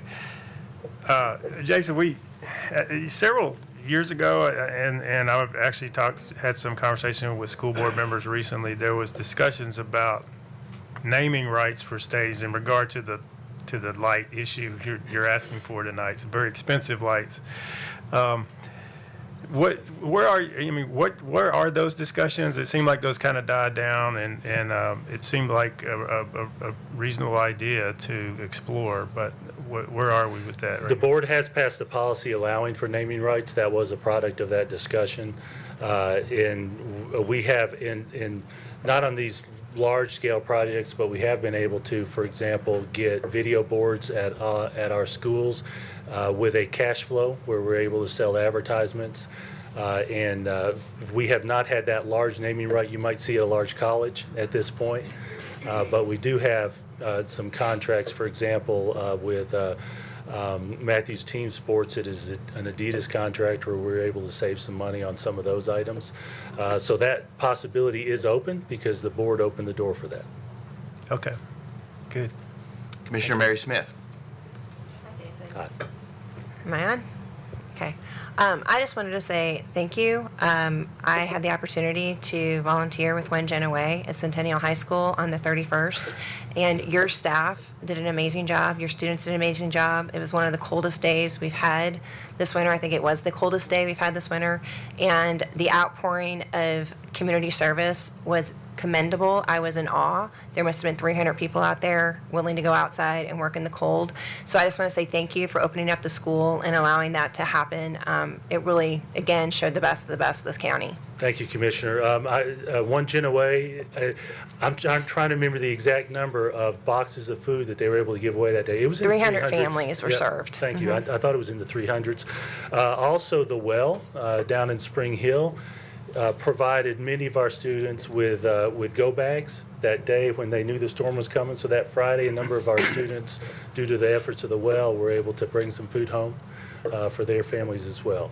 So many examples of that good work. But thank you very much for thanking our staff. Commissioner Morton. Thanks, Jason. I wanted to get a little bit of clarification on the lights. We talked about the summit budget, but I don't think we had a lot of things coming at us at that moment. So how long are these lights expected to last? So we don't have an exact date on that. The warranty's 10 years, and generally speaking, we have heard 15-plus years for operations. The replacement's going to be a lot easier than the startup. The replacement will be a lot less frequent and simpler than when we have to replace single metal halide bulbs by running a bucket truck in under those devices. That's the approximate for the main structure, with a less expensive replacement for those panels. And then the school anticipates funding those through its capital That is our with debt rather than through operations. Well, from a pure operational standpoint, we know that we do not have the operational funding for this, and we project that we probably won't ever have the operational funding for this, absent some substantial change in the funding structure. So we had put it on our 5-year capital plan, knowing that it was going to come this year. And so, short answer is, we would ask you all to decide how to fund it, recognizing that you all have to make that decision. Thank you. Any other questions for Superintendent Golden? I see none. Thank you. Thank you, Superintendent. Next, we have our hospital report. CEO Phil Mazuka and CFO Terry Fowler.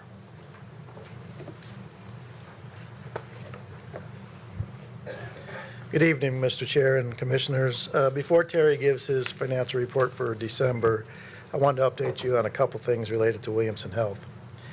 First, I want to let you know how proud I am of our entire team for their work before, during, and after the recent ice storm.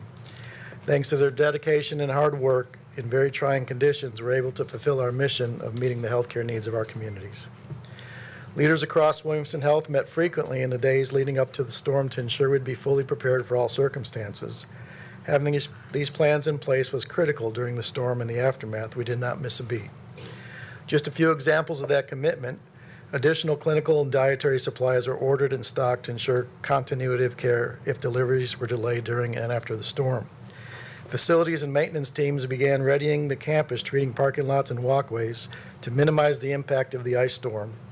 The best we could to keep access to the campus as safe as possible.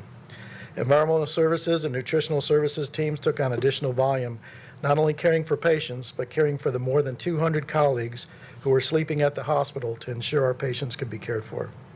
EMS navigated treacherous roads to respond to a surge in calls and even participated in the emergency evacuation of residents from an assisted living facility. Our entire team, from our doctors, nurses, ancillary, and support staff, continued providing exceptional care to our patients while offering comfort and reassurance to family members and to each other. The most gratifying part for me was how the team members rallied around each other. Many went far beyond the call of duty, staying at the hospital for multiple days so that we can continue to provide necessary care.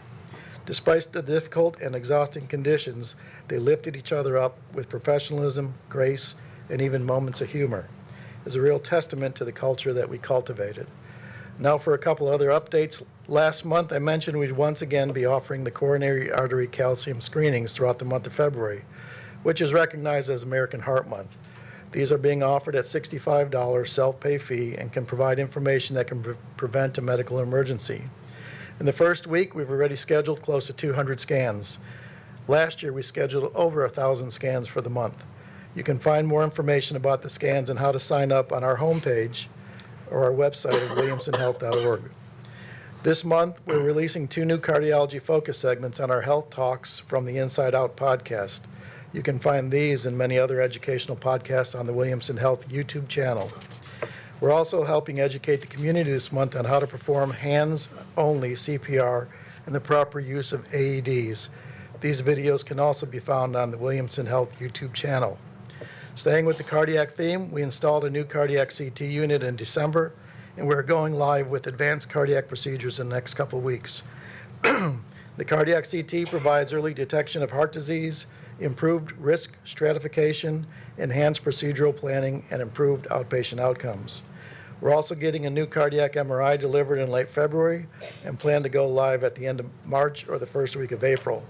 The cardiac MRI provides a non-invasive non-invasive assessment of heart structure, function, and blood flow, and assist in diagnosing complex heart conditions like cardiomyopathy, congenital defects, valve disease, and scarring. These cardiac CT and imaging capabilities are the first for us and another example on how we are committed to continuing to elevate the services we proudly offer to the community. I'll now turn it over to Terry for the financials.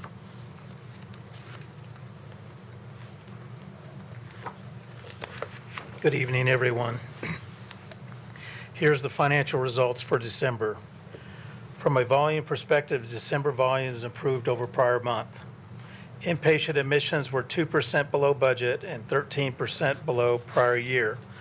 Total surgeries were 3% above budget and 2% above prior year, and medical office visits were 8% up from prior year. From an earnings standpoint, net income was favorable to budget by $1.5 million and favorable year-to-date by $2.7 million, or 608%. December was a good month. We continued to operate efficiently as operating expenses as a percentage of net revenue continued to be lower than budget and prior year, both for December and year-to-date. Days cash on hand, all sources were 122 days, which was up 9 days from prior month. Debt coverage is 2.53, up from 2.47, and this concludes my report. Thank you. Any questions for Mr. Mazuka or Mr. Fowler? Commissioner Matt Williams. Bill, Terry, thank you for being here tonight. Later in our agenda, we have a resolution before us that considers the county commission retaining a consultant to do strategic analyses that is largely redundant and duplicative of what the health board has already done. I just want to ask a simple question. Should the board recommend a sale of the hospital, will that strategic information that we did with Coffin Hall be presented in conjunction with that at that time? Should the board decide to stay independent or to sell the hospital, all of that information will become public. So the commission will have access to all that information that was used to make whatever decision that was. Thank you. Any other questions? I see none. Thank you. Thank you both. To give a quick progress report to those in attendance, we've got 2 more quick votes that we'll make, and then we'll get to our first resolution. Thank you for your patience. So next on the agenda is elections and appointments. We have just one with 3 individuals. We'll take them all together. Agriculture Committee, it's a 2-year term expiring 2 of 28. For the role of farmer, term expiring is Dwayne Perry. Nomination is Dwayne Perry. For farm woman, term expiring is Leslie Bingham. Nomination is Leslie Bingham. For county commissioner, term expiring is Paul Webb. Nomination is Megan Guffey. I've got a proper motion made by Commissioner Drew Torres, seconded by Commissioner Ricky Jones. Any discussion? Seeing none, if you're ready to vote, if you're in favor of those nominations, signify by pressing your yes button. Any opposed, your no. Anyone wishing to change their vote, please do so at this time. Record the vote, please, Mr. Whitby. 22 yes, 1 abstain. Motion passes. We now move on to our consent agenda. I'll entertain a motion when it comes up on the screen. Proper motion made by Commissioner Steve Smith, seconded by Commissioner Drew Torres. Any questions or comments about the consent agenda? Commissioner Tunnicliffe. Yeah, due to employment, I'm going to abstain from this vote. Okay. Any other questions or comments? Seeing none, if you're ready to vote, if you're in favor of approval of the consent agenda, signify by pressing your yes button. Any opposed, your no. Anyone wishing to change their vote, please do so at this time. Record the vote, please, Mr. Whitby. 22 yes, 1 abstain. Motion passes. On to our resolutions. Again, we've moved 3 resolutions to the front of the agenda. The first one being the H.G. Hills resolutions, which are 226-7 and 226-8.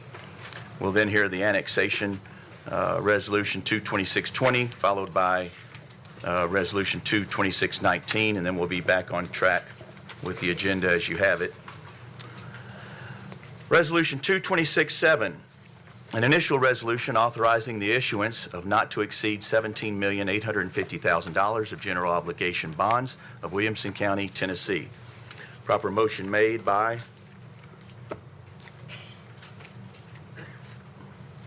Commissioner Steve Smith, seconded by Commissioner Chaz Morton. The Law Enforcement Committee was 0 against, 4 in favor. Budget Committee was 5 in favor, 0 against. Property Committee voted to defer until March by a vote of 4-0. Explanation, please, Commissioner Morton.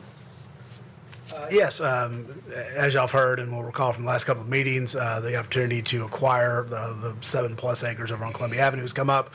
The funding mechanism for that would be this $17 million, $850,000 bond. This first resolution is just the publication authorizing us to go forward with it. And to that end, I see we have our first question on the board, but before I take the question, Commissioner Morton is correct. The first resolution is to put this in the paper. And to that end, if I may, I'll call on Ms. Riley, who wants to, I believe, inform us of a deadline that may occur and pass if we move on both of these resolutions in the same manner. Thank you, Mr. Chairman. Yes, this first resolution does not approve the actual bond as far as going to market and such. However, it does gives us the ability to run in the paper.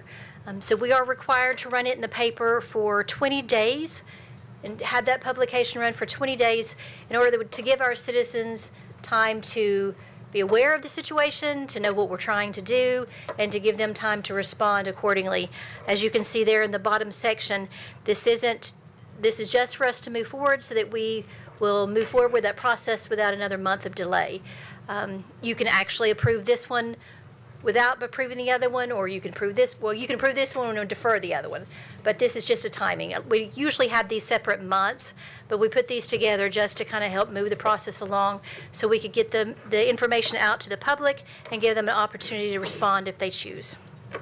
And do I understand correctly, Ms. Riley, that if we were to defer both of these with the intent of deferring the second resolution to March, we may inevitably not be able to hear that resolution in March because that would not provide you the time to put it in the paper for that meeting? It would move it back again to the end of April, 1st of May. Yes, sir. Correct. Currently, we are looking at our bond rates. We're estimating about 3.7. Obviously, we're not going to go to market if those rates change or those are not favorable. But if they are favorable, and we already have that step kind of in process and already done, then it does give us the ability to move forward before those rates change again.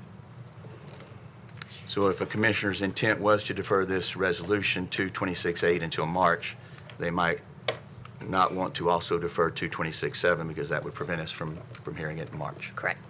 Okay. To that end, Commissioner Aiello removed your request to speak for the next resolution, I suspect? That's correct. Okay. Yep. Anybody else wishing to speak on the resolution to put this in the paper? Seeing none, if you're ready to vote, if you're in favor of Resolution 226-7, signify by pressing your yes button. Any opposed, your no. Anyone wishing to change their vote, please do so at this time. Record the vote, please, Mr. Whitby.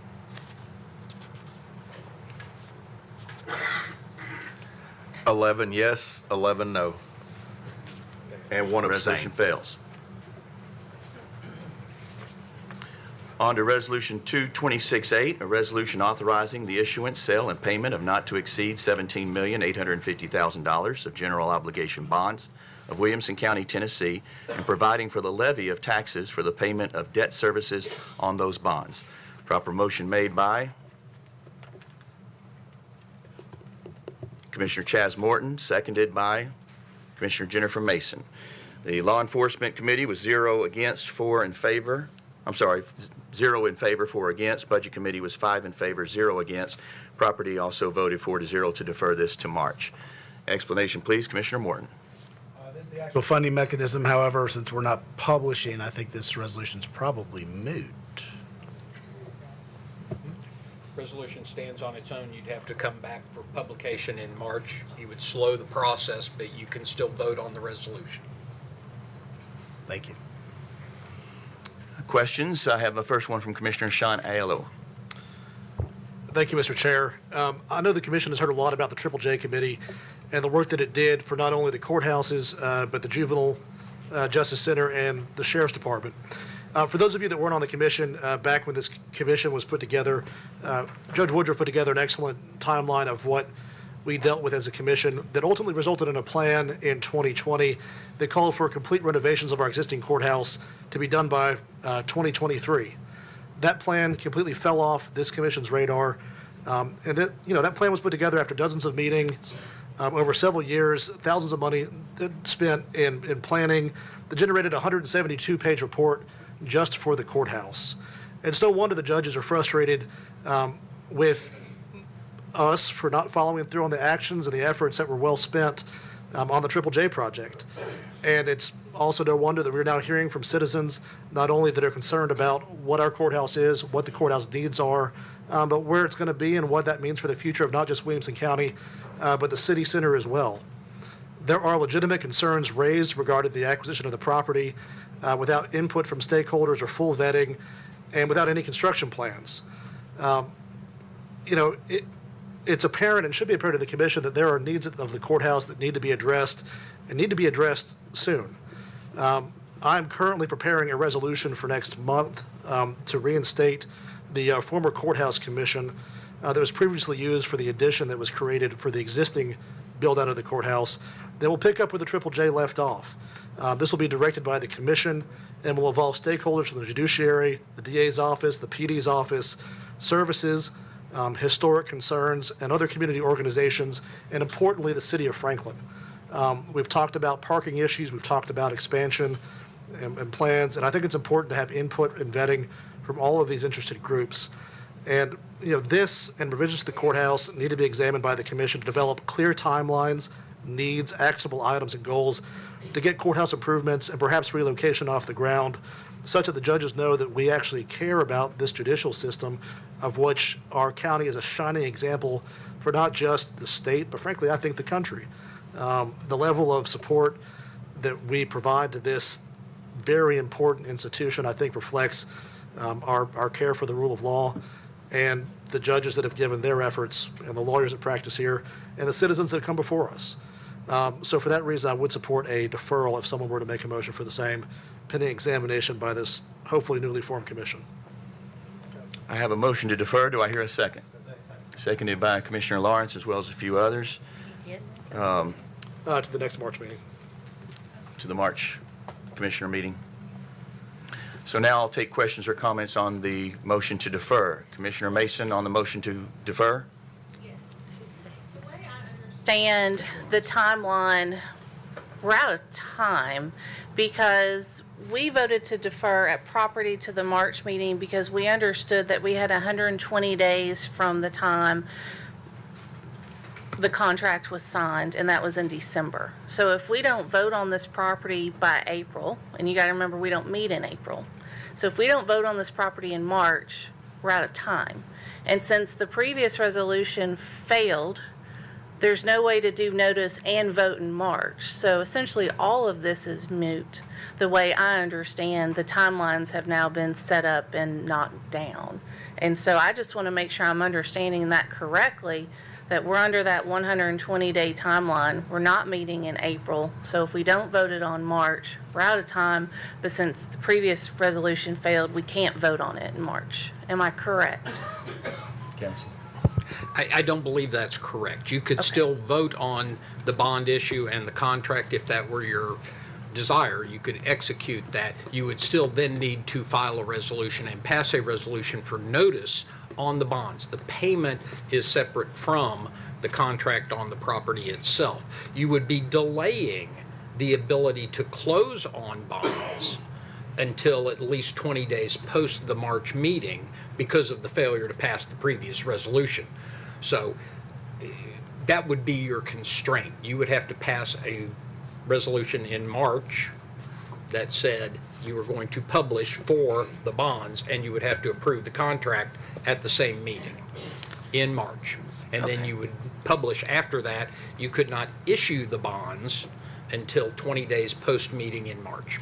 So you don't believe, if I'm understanding correctly, if we voted to defer, because that's what property voted to do we had several reasons for doing that. One, we wanted to get a cost analysis on the property, and also the downtown Franklin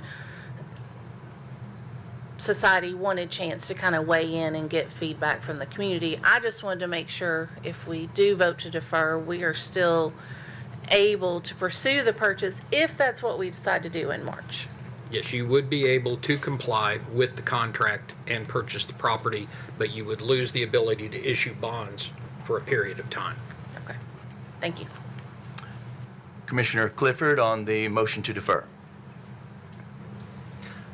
Thank you, Mr. Chair. I'm not sure who the appropriate person is to answer these questions about the contract with the property owner, whether that's the mayor or Mr. Cross. Mr. Cross, Mr. Chair, if we are able to invite Mr. Cross up to Absolutely. answer some questions.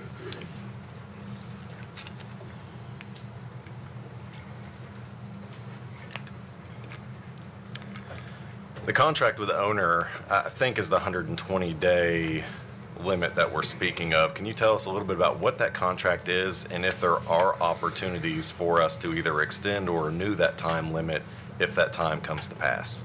Can you answer that, Jeff? Jeff drew the contract. Okay. I was just the deliverer of it, so. We have 120 days to do our due diligence and make a decision. The contract is conditioned on approval of the county commission. If the county commission does not approve it within that period, then the contract would lapse. That doesn't say you couldn't extend the contract by mutual agreement or ask for a new contract, but that contract would lapse if you do not exercise your rights within that period of time. Okay. I think that answers my question. Thank you, Mr. Chair. Commissioner Hayes on the motion to defer. Yes, hi. When is the contract date? What is the contract date that started the 120-day clock? Can anyone inform the commission of this? I think it's December 9th, I believe. December 9th, I believe. December 9th is our recollection. Okay. Out of curiosity, is there a reason the commission wasn't notified in January of this contract and the timeline ticking away? I was just curious. I don't know who to direct that to, maybe Jim. I already voted to. Because I do think we should defer. I think there's a lot of information we're lacking. I do agree with the judges. I think we are definitely need a new courthouse. I've spent way too much time in there, quality time, and I do think you definitely are in need of a better space. But I think we need more information, so I'm all for deferring and getting more information. But can we get an answer on why we weren't informed? Yeah, Commissioner Hayes, if you remember, we voted to put down earnest money on this project in November. Okay. But that didn't tell me, we weren't told that it was a contract going out and the clock starting. I don't know. We just were lacking some detail there, but okay. Commissioner Lawrence on the motion to defer. Yeah, thank you, Mr. Chairman. I'd like to thank the judges for coming tonight and for in the last meeting and for the emails they've sent us and explaining their position and bringing this to our attention. I do think we have focused on the Triple J project on the first two J's, but we have sort of left you guys out of the discussions and kind of put that part of the project on the back burner. And you've made us aware that this is a dire need. I really find it hard to believe we're in this situation with a building that was built in 2005 and you moved in and it was already inadequate. That was obviously poor planning from the start of the current building, which there's nothing we can do about that tonight. But we're being asked to vote on something tonight where we really don't have the information we need. We don't have any information on the scope of the project, the type of building we would put on the project, the cost of that building. We're not just buying a piece of property here. We're talking about building a building on it, and we don't know anything about the cost of that building, nor do we know what it might look like if we were to go back to the original plan and look at that plan and the renovations that we had planned originally, as Commissioner Aiello alluded to, and possibly modify those plans to meet the needs, or could we modify those plans to meet the needs that you brought to our attention? Those are just those are questions we don't have answers to tonight. So for that reason, I think I'm gonna support the deferral. And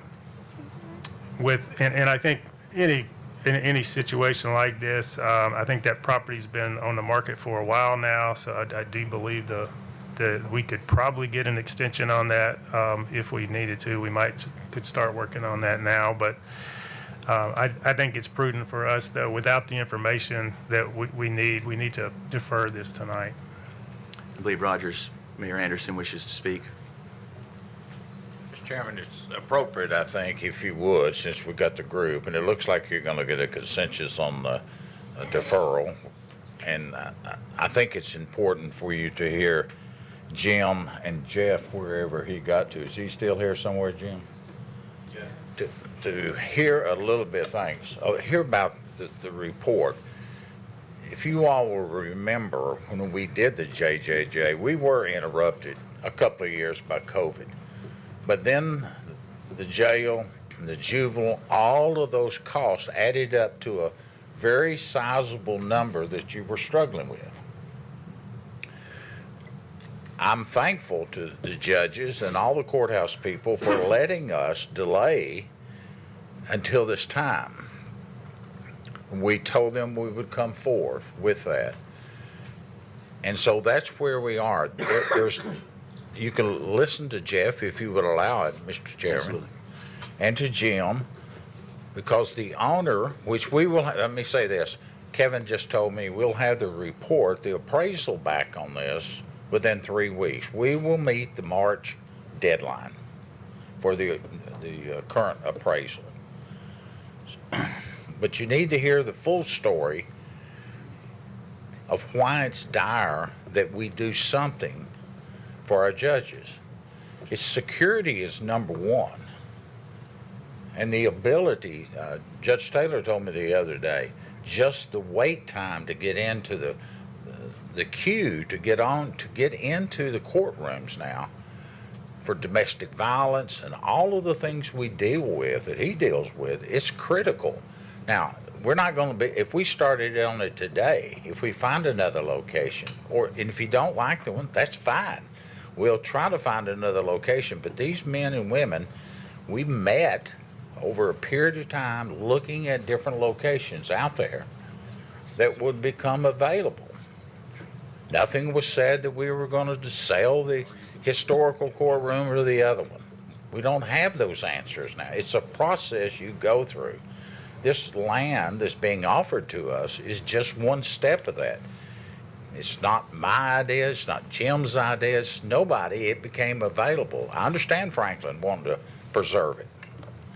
I get that. But I also have a bigger picture that we have to look at, and that's our court system. The current court system, if you remodel it, spent the money to remodel it, you still don't have parking. You just don't have any parking downtown. So please take that into consideration as Jeff comes up, and Jim, you want to try to run this, if you don't mind, while everybody's here, we can have this great public input, but we do have to have a new courthouse.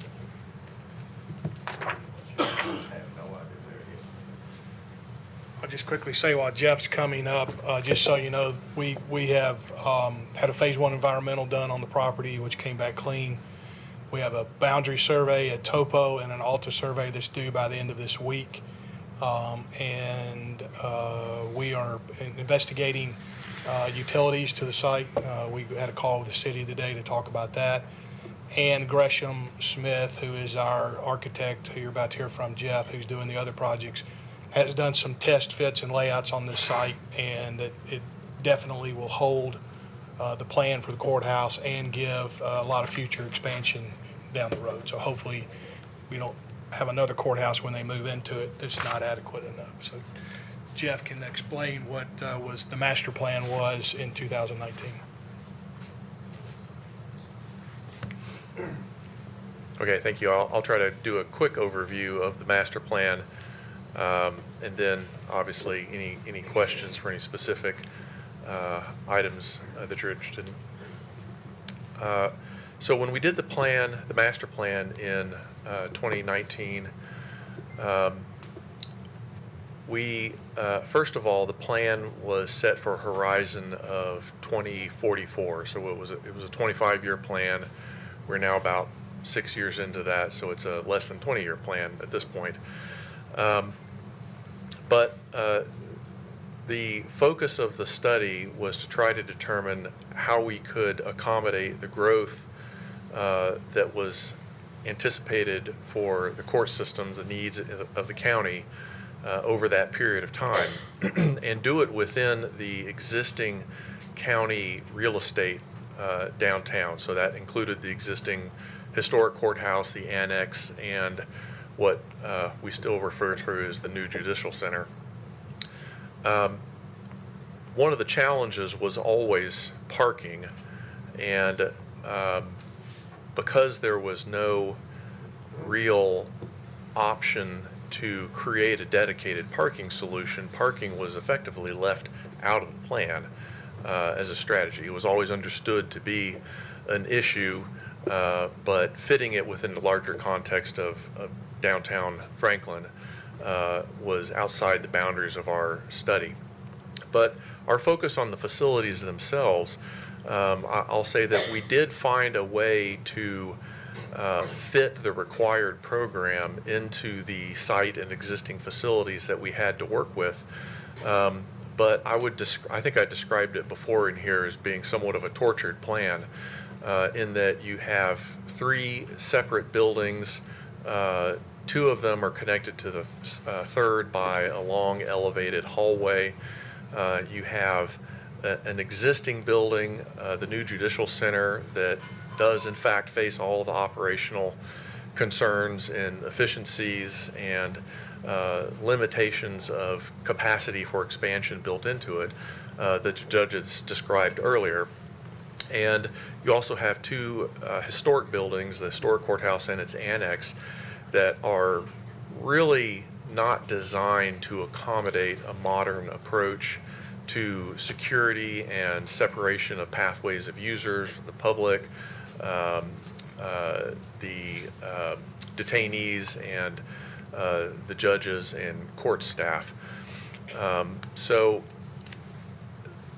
the challenge starts to be, how do you create a solution that accommodates these things by repurposing a lot of existing space?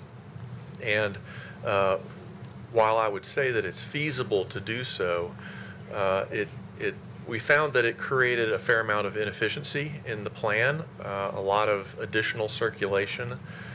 Because the elements of the building are so far flung, it requires a lot of circulation to get from one portion to the other portion of the building.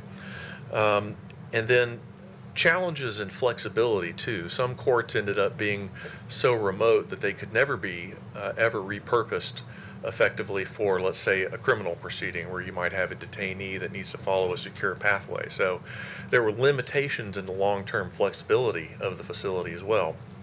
And then finally, in my quick summary here, there was a very small plot of real estate just on the east side of the new judicial center, was really our only real estate that we could add additional space onto, new courtrooms. So the county is going to grow, the needs of the courts are going to grow.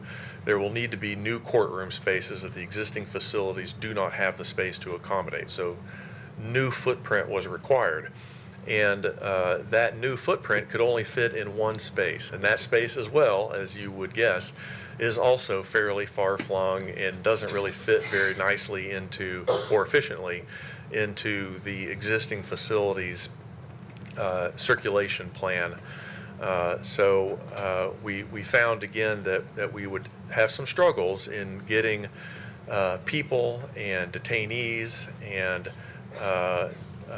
courts employees back and forth to these new courtrooms that would exist on the far east side of that small campus downtown.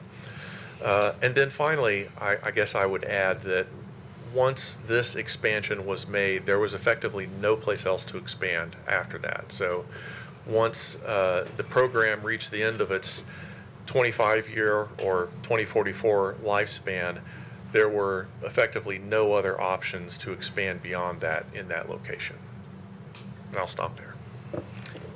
Any questions or comments, or questions or comments on the motion to defer?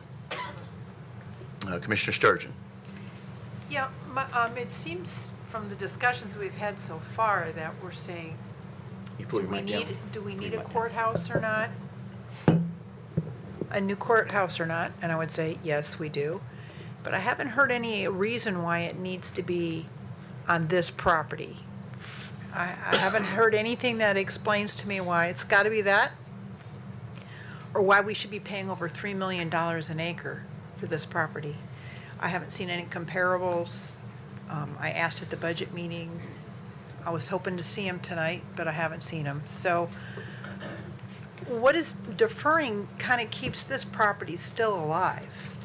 And personally, I think it's time to find a third option that's more economical and, I like the mayor's term, the best and highest use of the land. I think we need to find a property that's more suited to the purpose and leave this one alone. So I'm going to be voting no on the deferral and no on the resolution, because that's my opinion. Thank you. Any other questions or comments on the motion to defer? Seeing none, if you're ready to vote, if you're in favor of deferring Resolution 226-8 to our March Commissioner meeting, signify by pressing your yes button. Any opposed, your no. Anyone wishing to change their vote, please do so at this time. Record the vote, please, Mr. Whitby. 21 yes, 2 no. Motion passes. The resolution is deferred until March. On to Resolution 226-20. Resolution of the Williamson County Board of Commissioners requesting review and amendment of the Tennessee's Comprehensive Growth Plan and annexation status to address county concerns related to annexation and growth management. A proper motion made by Commissioner Lisa Hayes, seconded by Commissioner Pete Stresser. The tax study was 5 in favor, 0 against. Property Committee was 3 in favor, 1 against. Explanation, please, Commissioner Petty. Okay. Thank you. First of all, I want to preface my remarks by saying that, I think that the people who have come before me in managing this county have done an excellent job. I think they've done their job was too well done because we're having a problem with unintended consequences with growth. I talk to my constituents and to a person, they're concerned about the traffic that we have here, the congestion, and they're keeping up with the infrastructure. It's very difficult to get anything done and get anything changed with regards to the roads, but we keep adding developments that put more pressure on it. And one example I think is illustrative of this is the bridge over the Harpeth River on Mac Hatcher. It's 2 lanes. And at the moment, West Haven is in the process of adding somewhere around 1,100 to 1,200 new residents in that location. They've got the apartments for the 55 plus, that's 211 people, and they're going to build somewhere around another 190 homes. And the Armistead project is going to add another 837 homes and a 75-bed motel. And so it already is crowded. If you're coming from Murfreesboro Road going west on Mac Hatcher in the afternoon, and you get to Hillsboro, it can be backed up a half a mile. And I know that there are plans in place to change that intersection somewhat to help, and I'm sure that will help. But the problem is, you still have two lanes across the bridge, and the earliest that I can tell that we will ever have another bridge cross there is 2032 or somewhere in that time frame. So right now, the county, we don't have any say in asking for more detailed impact studies of what this growth is going to do. And I think it's, I understand the partnership, I get all of that, but my concern is that we keep adding more and more pressure on our infrastructure, and I don't know when we get to the point where when are we too full, I guess is another way to say it. So that's my concern. And also the whole idea of representation. I've talked to a number of people that live in the unincorporated areas, and I agree that, they really don't have representation with regard to this, and I think that this is one way to do that. And I know it seems kind of heavy-handed, and it's another layer of government, but I think we need to start really looking seriously at how we're going to continue to grow and how it's going to continue to impact the quality of life in Williamson County.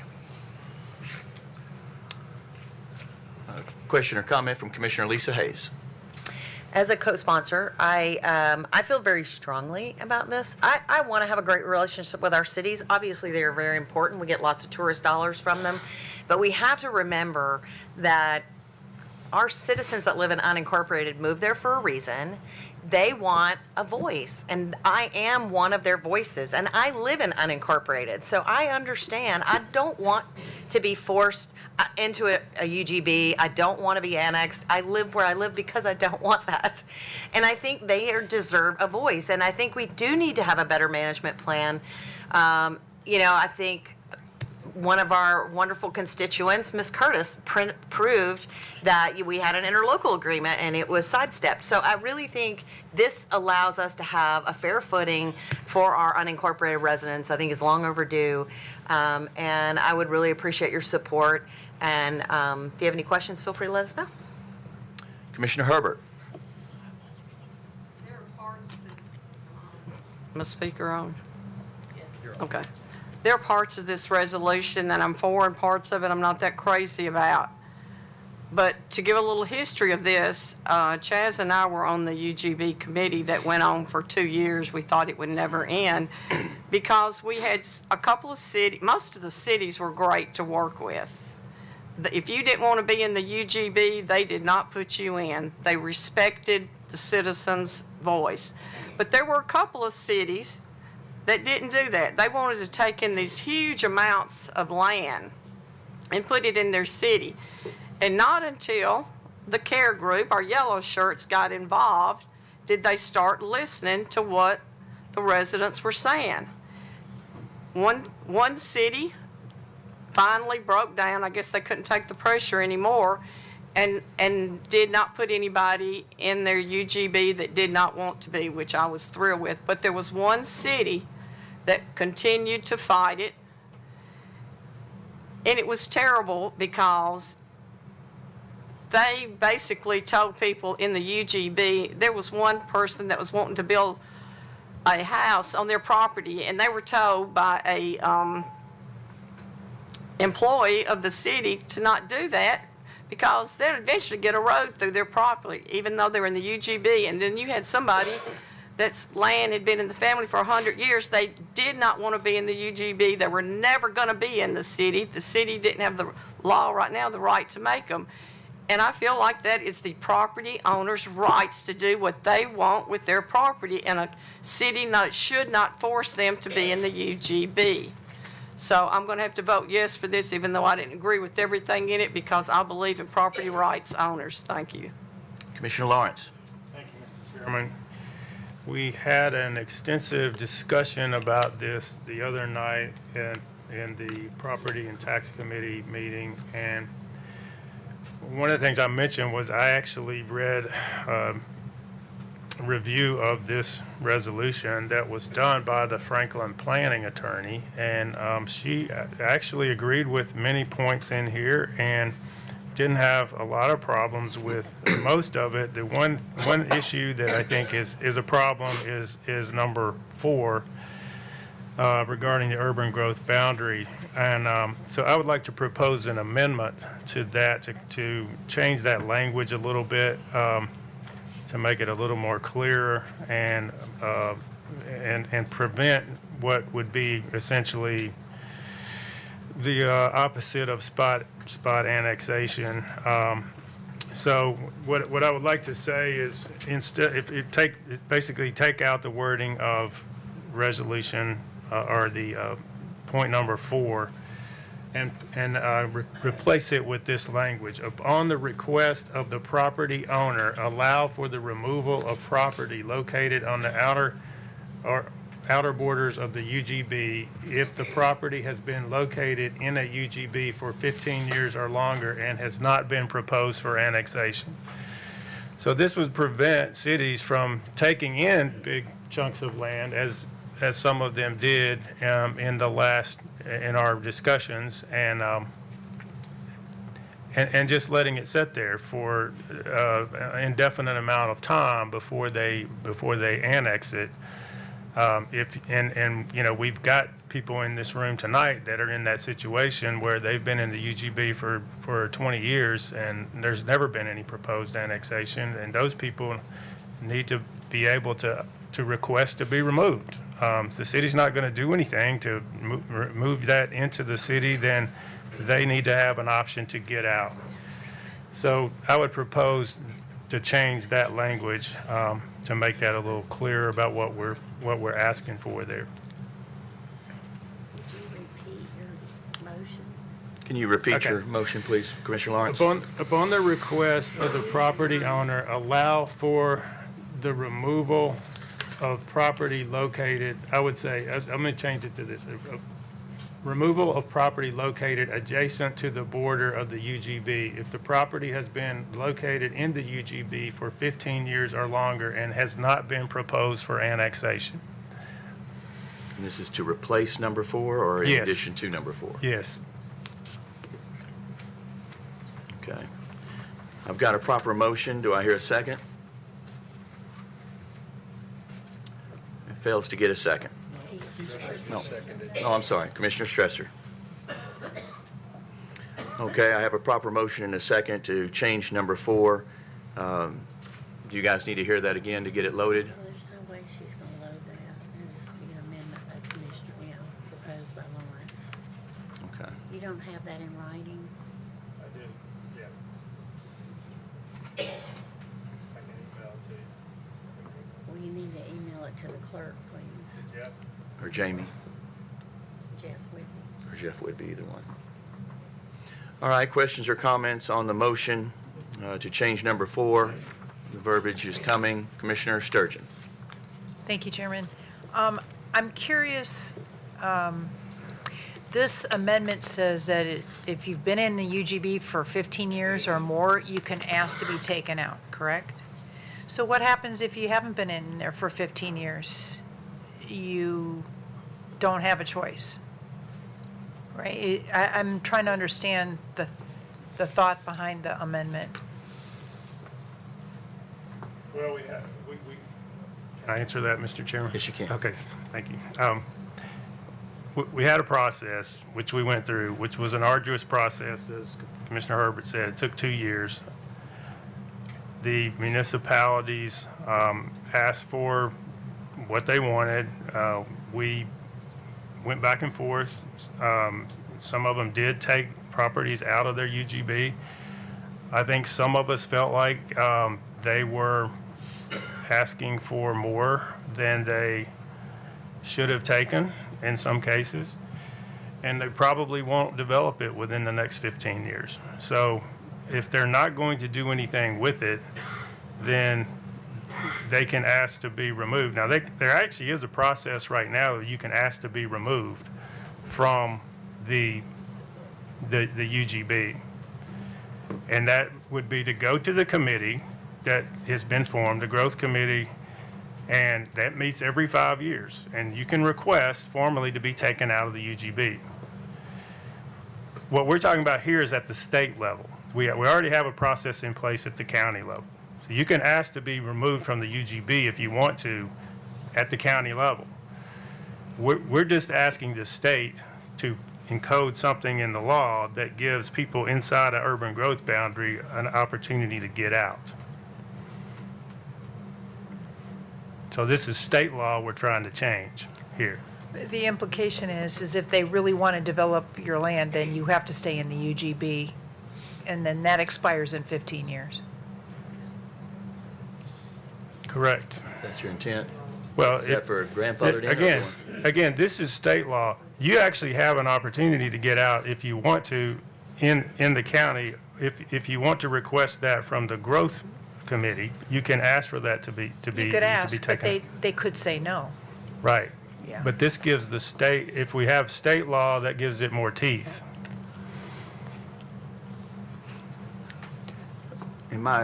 But, reasonable planning, any reasonable planning, if they haven't done anything in 15 years, it would make sense that they probably, Well, one more point is that they still can't annex your land unless the majority of the people Right. in that section vote they want to be annexed. correct. So if you're in a neighborhood of 100 people and most of them want to be annexed, then you're annexed, right? Right. So you kind of have a vote, no? Point of clarification here. Commissioner Lawrence, just let me know if I'm right or wrong here. As number 4 is written now, a person can get out of the urban growth boundary if this passes immediately. Is your motion to extend that they would stay in the urban growth boundary for 15 years and then be able to get out if no proposal for annexation had been made in that time? Well, here's the problem with this language. If you're inside the urban growth boundary right now, but you're not on the border, let's say, and you don't want to be in the urban growth boundary, you can request to get out, but then you've got the problem of the people behind you that are on the borders. What if they don't want to get out of the urban growth boundary? And then you're basically creating an island of non-urban growth boundary inside the urban growth boundary. That's what the municipalities will never accept that. So we're trying to get some language that we can get passed at the state level. So that's why I changed the language. And actually, I've worked with Christie on this language to get this language today. So Christie, if you could come up and we talked about this the other night, and Christie helped me get this language together because it is a problem if you're going to say any property owner can get out of the UGB. So, Christie, could you comment on that? Yeah. I was just helping with the wording. Annexation. Yes, you had expressed a concern that the number 4, as it currently is drafted, would create some potential donut holes in the UGB, and wanted to focus more on if someone was in the UGB that wanted to come out of the UGB that were adjacent to the borders of the UGB, and therefore that would not create the donut hole that you were concerned about. And so I worked to clarify the language of the amendment that Commissioner Lawrence was proposing. Can I finish my question? If it pertains to his motion, yes. Yeah. Well, I understand the donut hole thing, and I think that's a different issue than 15 years. But is it or is it not true that you don't get annexed unless the people vote to be annexed? So I would say that that's 99% true. Again, and I will just say this, especially with a lot of our municipal partners, and I don't practice annexation law, but I will tell you what I know. If you have agricultural property, you cannot be annexed without your consent. You can ask to be annexed. There is the process of doing annexation by referendum. So in that instance, if there's a property of 100 parcels and 51 of them want to come in, then there's the potential for some parcels. But again, it's a very arduous, it's a very expensive process to do a referendum. And so cities, as I understand it, not wanting to speak for them, have been loath to do that without the property owner consent. So the real rub is when somebody says, I want to be annexed, and their neighbors around them are like, oh no, this is going to become a development, and it's going to affect my quality of life. Right? Isn't that the real issue? I think that has to do with this particular motion. Yeah. All right, moving on to Commissioner Morton on the motion to change line item 4. Yes, thank you. Commissioner Lawrence's proposed amendment will, I expect, be followed by several other amendments. The point of all this is that land use planning is very complicated. Urban growth boundaries are complicated. Annexation law is complicated. In 2 years with trained planners and land use attorneys, we got an imperfect plan, and there is no perfect plan. To the motion itself, though, my concern is that we need to get this as good as we can. They have closed bills at the state level. Send them a bill now that they're not going to look at until next year, when I can continue this dialogue, try to get this as good as nobody here doesn't think we need to do better. How we do it, we may want to do it at state level, we may want to do it local. But sending this up as it is doesn't even give us the best chance of sending the best thing to the state, because they're not accepting them now. They will not vote on this now. And now I've got a prolonged period of time to try to get this better without an amendment tonight that throws off everything, without having to say, I like 5 of these and don't like 3 of them. I wish this would change. I hate to ask for more time, but I don't see there's no reason not to from the state level, because the state will not take this up in this session. My statement on it is I hope we will consider deferring this so that we can get it right, because I think that this motion and all the others are just going to compound the problem, and we're going to wish we had something else and send it up to the state. Commissioner Mary Smith on the motion. So, thank you, Chair. So with regards to, I guess, the amendment, I kind of sort of agree with Commissioner Morton, but I feel like we're overcomplicating it a bit and we're putting too many stipulations. I think this is just a list of considerations for our General Assembly to consider. There is a bill, SB 2311, that does have some of the items that we are asking for consideration on. And my understanding is that the Tennessee County Commission Association met on this on Friday and unanimously passed that this is something that they would move forward on. So I do think there is an opportunity for them to at least look at some of these considerations during the legislative process and possibly look at some amendments for this. So I feel like the things are going to change, right? You know, it goes to the state. Who knows what they might decide to do or not do. So I think for now, I would prefer just to keep it simple and just say, listen, there needs to be a mechanism for people that don't want to be part of the UGB. But as far as the donut holes, to Commissioner Sturgeon's point, even if they're part of the UGB, they don't have to ever be annexed. So you're still going to have donut holes if you decide to annex all around them.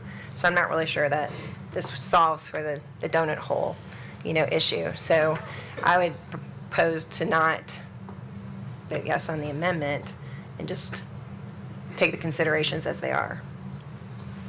Commissioner Hayes on the motion to amend. I agree that this is for the state, and I just want to make comment to clarify that it says, oh, well, you can go to the coordinating committee and as a resident, and you can request to be taken out. Well, there's 2 commissioners outnumbered by a lot of city people. So honestly, I've talked to people. It's very unlikely that will ever happen. Clarification number 1. To have a city referendum does not allow unincorporated folks to have a voice. I understand what Commissioner Lawrence is trying to do, and thank you, Commissioner Smith, for pointing out that we had a unanimous support at the state level of commissioners for this bill at the House or at the state. But I just think we're just watering it down. So I don't know that I support it. Thank you. Any other questions or comments on the motion to amend? Seeing none, is it loaded to vote electronically, or do we need a voice vote? So we can vote on it electronically. If you're in favor of the amendment proposed to the change of number 4 made by Commissioner Lawrence, signify by pressing your yes button. If you're opposed to the motion to amend, your no. Anyone wishing to change their vote, please do so at this time. Commissioner Herbert? Oh, it's frozen. Okay, you want a voice vote? Record Commissioner Herbert as a no, and then record the rest of the votes, please, Mr. Whidbey. 6 yes, 17 no. All right, the motion to amend fails. We're back to the resolution as it stands.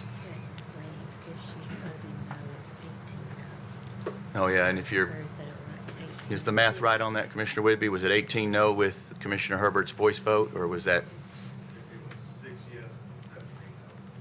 Okay. Okay. Then we're good on the count. Back to the resolution at hand. Questions or comments on the resolution? Commissioner Williams, I have next. Thank you, Mr. Chair. This resolution, purely as a county commissioner, sitting in this chair looking at this, don't have a lot of problems with this resolution. It requires a lot of additional reporting from the cities. It de facto, in bullet point number 7, gives us veto rights if we don't approve the plan of services to veto annexations as well. It's great for the county. However, I'm willing to bet that there's a city association up at the hill that equally unanimously voted against supporting something like this. And let's temper expectations. This resolution is nothing more than a request to our delegation that's going to put them smack dab in the middle of a county issue and a city issue. And in my observation, they don't touch those with a 10-foot pole.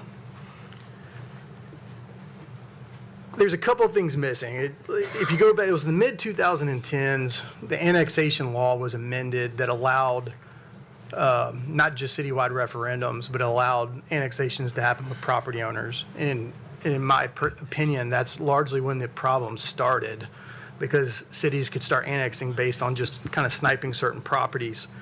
This resolution doesn't address that. I think also going back to the spirit of collaboration with the municipalities, and this is going to be caveat off of Commissioner Morton's comments. We just went through a novel process in redesigning the UGBs and putting interlocal agreements in place with the municipalities that's not been done anywhere else in the state. I think we have, here in this county, have built a model that should be introduced as a bill up at the state and can be refined. I think these bullet points address a number of the issues that can further refine that model.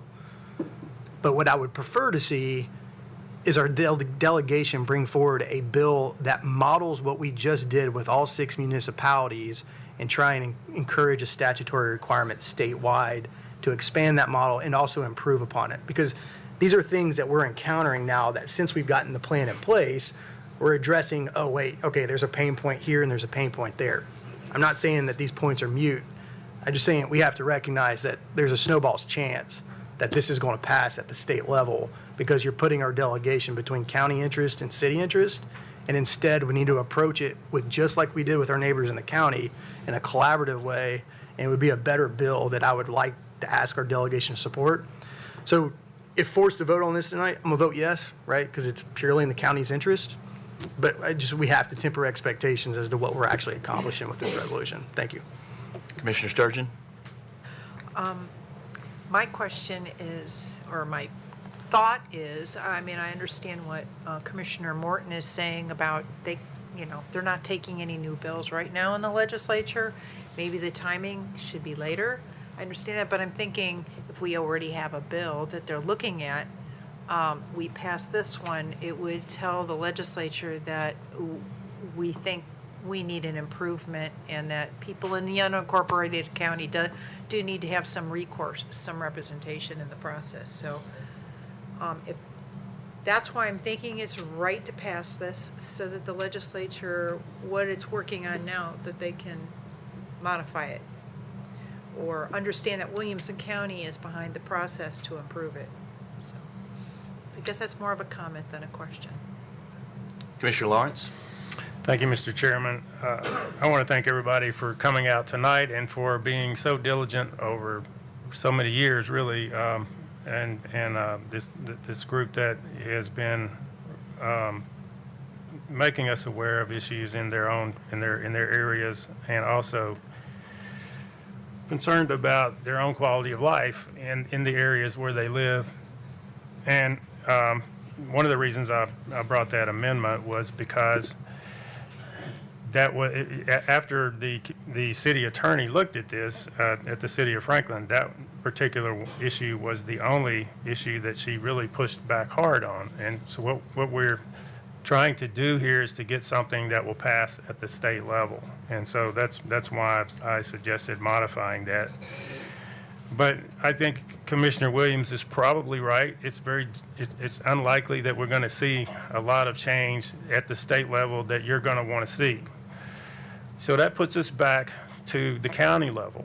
And I think what we're going to have to come to a realization is that we're going to have to work these out amongst ourselves with our friends at the city. And I'm thankful that there's one alderman and the mayor here tonight, and Mayor Moore came to speak to this issue. And what I like about this resolution is it started a dialogue. And I know that some of the city aldermen, at least at the city of Franklin, aren't real keen on the idea of non-contiguous annexation. That's a real problem area that we need to address. The UGB issue is also an area that these people here tonight feel strongly about. If they don't want to be in the UGB, they want to have a way to be removed. That's another issue that we need to talk about. So I'm thankful that this resolution is coming tonight, not because I expect it to do a lot at the state level. If it does, that's great. But if it doesn't, at least we've started a conversation, and we have the attention of some of the municipalities, and some of them have emailed us, and some of them are here tonight. So hopefully that will start a very constructive dialogue that we can work from. Commissioner Webb. Thank you, Mr. Chair. I want to follow up on Commissioner Lawrence. I agree with that. This starts a dialogue that goes to the next step. But my concern, as you know, I've been involved with Tennessee County Commissioners Association for years. And when I talk to fellow commissioners from around the state, most of them do not have growth problems. They want it. And I've had commissioners say at a public meeting at one of these conventions, say, we need to have the local government encourage the developers. My fear, if we pass this and the state legislature gets a hold of it, they could throw out what we've already got. And we've got a good program. As we've heard tonight, a good program can be made better. And we should continue to do that, but do it here and address our problems. We kick this to the state, we could be way worse than we are now. We could go back to the tiny town situation from 2 or 3 decades ago, and that's my fear. I do not want to go back where you annex a piece here and a piece there, you annex to the edge of the road. We really don't want the state legislature, where many of these rural constituencies are dying for growth, to be telling us what we should be doing. Yes, our representatives will carry our load, but remember there's 132 members up there, and they have different interests than we do. Let us take what we've got and make it better and keep it local. We've heard from our constituents, we heard from each other. Let's work this out locally. We can do better. We throw it to the state, folks. I'm really concerned. I mean, I'm going to protect Brentwood, and they could. It's already been threatened to throw out our 1 acre residential density. And I don't want that to happen. And I don't want that to happen any more than somebody getting annexed in the city doesn't want to. But throwing it to the state, to me, is asking for trouble. And this could still get up there and get in that bill that Senator Hensley's prepared. Because, you know, once a bill is on the floor, it can be rewritten and changed and all kinds of crazy things. So I urge you, I'm going to vote against it because I'm afraid of the state taking something that we've got and messing it up, and encourage us to work locally to make this better. Thank you. Commissioner Clifford. Thank you, Mr. Chair. I agree with the sentiment and the issues behind this resolution. There's clearly some pain points here. I don't disagree with the yellow shirts in the audience. I live in the unincorporated part of the county, and every day when I get on the road, I get frustrated. When I drive to work, I get frustrated. We all feel the pains of growth, and we need to talk about what to do here. And I struggle with this issue and balancing some principles. I'm a very conservative Republican, and property rights are very important. I also try to balance our duty as local government to take care of our citizens. And I think property owners should have freedom, but growth decisions must not unfairly burden our existing taxpayers or create long-term government expansion problems. I think some of the things that we need to be talking about is a framework that solidifies that there's no forced annexations, that we respect our private owners' requests when they do want annexation, that we require our cities to prove that they can provide services responsibly, that we ensure annexation does not shift costs unfairly to our county residents or county government, and then also encouraging growth where infrastructure already exists, which is typically in the cities. This resolution is very prescriptive in its changes to state law, and I have not witnessed much collaborative discussion between our city partners and county government about what we could do for reasonable solutions. And I think we're blessed because we have a great relationship with our cities. Not every county has that. We have great relationships with all of our cities, and I think we can leverage that to have some good discussion about what needs to happen here to fix these pain points. We have a couple of mechanisms already in place with the Growth Committee. I think if we take this issue to the committee intentionally and make them discuss it and work on it, I think we'll get some outcomes generated from that. That just hasn't been done yet. And we've had cities asking for that. They're at the table, they're willing to come to the table and work with us. And hearing the comments around this room, I think all of us agree with that. I don't want to speak for you, but that's the sense I'm getting from this room. And I feel like if we took some time to do it, we might come out with something great that keeps the relationships that we have with our cities. So I think because the fact that we do have some time, considering where session is, whether or not it fits under an existing bill is probably to be debated or legally looked at. Not sure where that is. We don't have that answer tonight. But I think we do have some time. And I think if we continue this track, looking how prescriptive this is, we could spend countless hours going through motions and amendments and all sorts of different things as this body by itself without input from our cities. So I'm going to make a motion to table this resolution pending our efforts to work with our cities in the Growth Committee and see where that takes us. And then we can ultimately determine to untable this motion if we deem it necessary. So I make a motion to table this resolution. I have a proper motion to table. Do I hear a second? Second. From Commissioner Megan Guffey. Proper motion and proper second made. Any questions or comments on the motion to table? Commissioner? Oh, it's not debatable. Sorry. All right, so Robert's Rule of Law doesn't allow us to debate this one, so we have a proper motion and a second to table, and if it's loaded, we'll vote. If you're in favor, I'm giving her a second. Well, that's when while I'm talking, that gives her time to type. Procedural question, sure. Motion is tabled. For it to be untabled, does it have to undergo a significant change, or what is the process to untable it?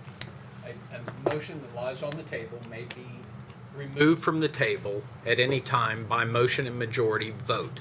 If it is not removed from the table by the end, according to your rules, not Robert's, but according to your rules, if it's not removed from the table by the end of this session or by the end of this fiscal year, then it would die. But it can come back and It can come back at any time. You do not have to be on the prevailing side. Anyone can make the motion, and a majority vote can remove it from the table. No other motion on the subject can be made while it is on the table. And when it comes back, it can be in its exact form that it is now. It doesn't have to be altered or changed. Or it can be removed from the table for amendment and then Okay. voted on too. All right, Yes. thank you. Any other questions or comments? Oh, no, we can't. Yeah. that was- No further debate. No further debate. All right, if it's loaded, if you're in favor of tabling Resolution 22620, signify by pressing your yes button. Opposed, your no. Once it comes up on your screen.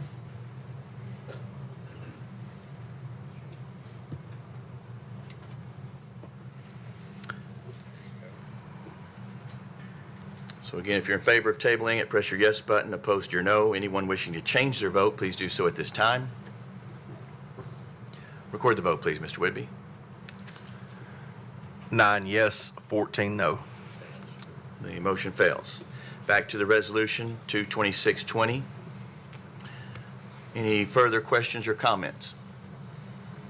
My screen's not showing. Commissioner Mary Smith. So, again, I just want to reiterate that this is just a list of considerations for the state to look at. I do know that it's difficult sometimes to get changes like this made, but historically, within the resolution, there has been twice that changes have been made to the original public chapter. I think one of the sticking points was been the 2017 non-contiguous. When that was added into it, it almost, I want to thank Christy for giving us some historical context, but that actually almost created conflict between the county and municipalities. So I do think that there are elements of this resolution that the state should consider as part of this bill if it does come up. So I'm still in support of the resolution, and I do think that the cooperation between our municipalities has been great, but I don't think that's the case across the state. And I do know that other counties have presented similar resolutions. And so I just think that we do want to ask the state to look at this from a statewide perspective. And I'm hopeful that maybe Williamson County can be the example for the rest of the state if we can continue to have these conversations and we can continue to address the issues here within our own county. Commissioner Steve Smith. Call the question. Got a proper motion to call the question. Do I hear a second? We'll do a voice vote first. If it sounds close, then we'll do a roll call. If you're in favor of calling the question, signify by saying aye. Aye. Any opposed? The ayes have it. The question's been called. If you're in favor of Resolution 22620, signify by pressing your yes button. Any opposed, your no. Anyone wishing to change their vote, please do so at this time. Record the vote, please, Mr. Whitby. 16 yes, 7 no. Resolution passes. I've been asked by several to do a recess. If there's no objection, we'll take a 15-minute recess and reconvene at 9 p.m.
not that sympathetic.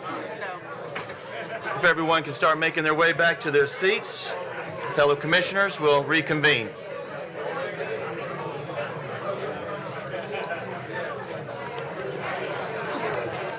Which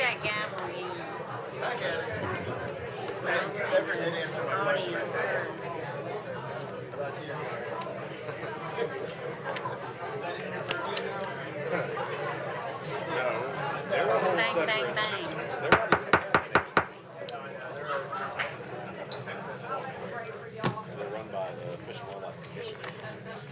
we'll reconvene this February 9th Commissioner meeting. Do we have to?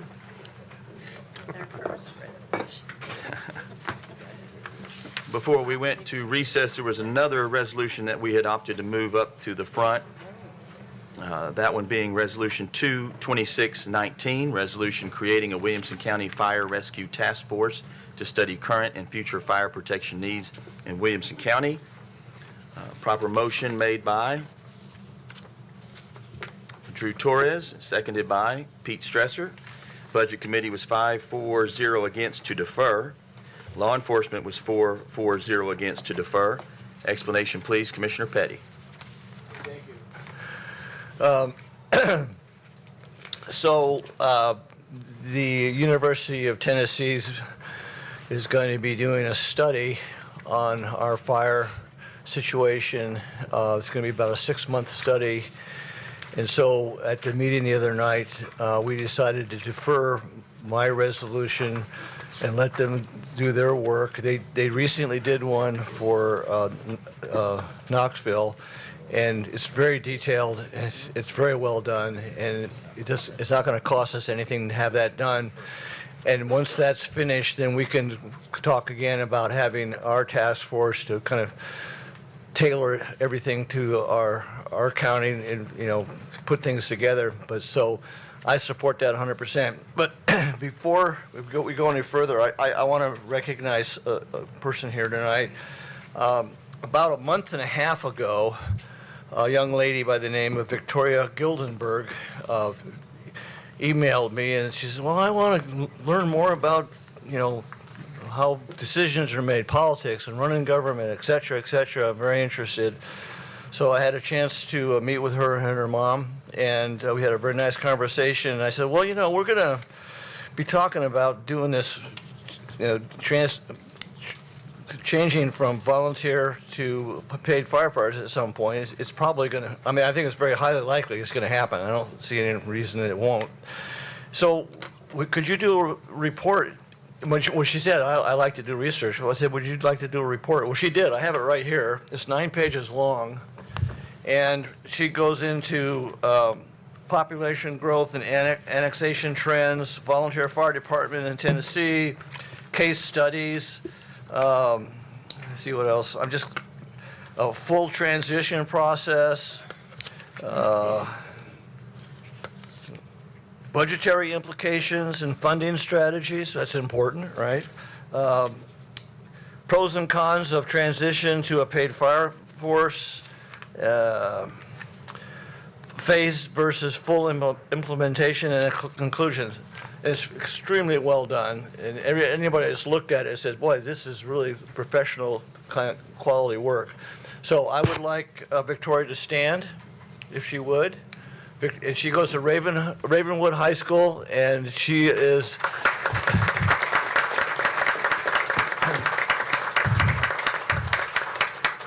you hear a lot about the next generation and whatnot, and how well we're doing. And this is an example of one of the students in our county. It shows great competence, great maturity. She carries herself very well, and this is a real positive for everything within our county in this school district. So anyway, I don't know if I need to make a motion. I make a motion that we defer this resolution until the September meeting. I'll second. Who was that from? Okay. And your counterpart, Megan Guffey, seconds it. So we've got a motion to defer from the resolution's author, Commissioner Petty, seconded by Commissioner Guffey. Again, both committees also voted unanimously to defer. Any questions or comments on the motion to defer? Seeing none, if you're ready to vote, if you're in favor of deferring Resolution 22619, signify by pressing your yes button. Any opposed, your no. Anyone wishing to change their vote, please do so at this time. Record the vote, please, Mr. Whitby. 23 yes, 0 no. Resolution passes. Mr. Chair. Yes, Commissioner Smith? Was that a deferral to a specific time? Thank you, Commissioner Steve Smith. Did you? Oh, he said September. Oh, Okay. I was like you, I didn't hear it. Thank you. Okay, and it's loaded, and it is loaded as September on the screen too. Okay. Yeah, but thank you for that. Okay, on to the agenda. Resolution 226-2, resolution of the Williamson County Board of County Commissioners for approval of an intent to fund of up to $15 million with a first draw of $12 million for the sports fields LED lighting upgrade. Proper motion made by Commissioner Megan Guffey, seconded by Commissioner Steve Smith. The school board was 10-4-0 against, education was 2-4-3 against, budget committee was 0-4-5 against. Explanation, please, Commissioner Morton.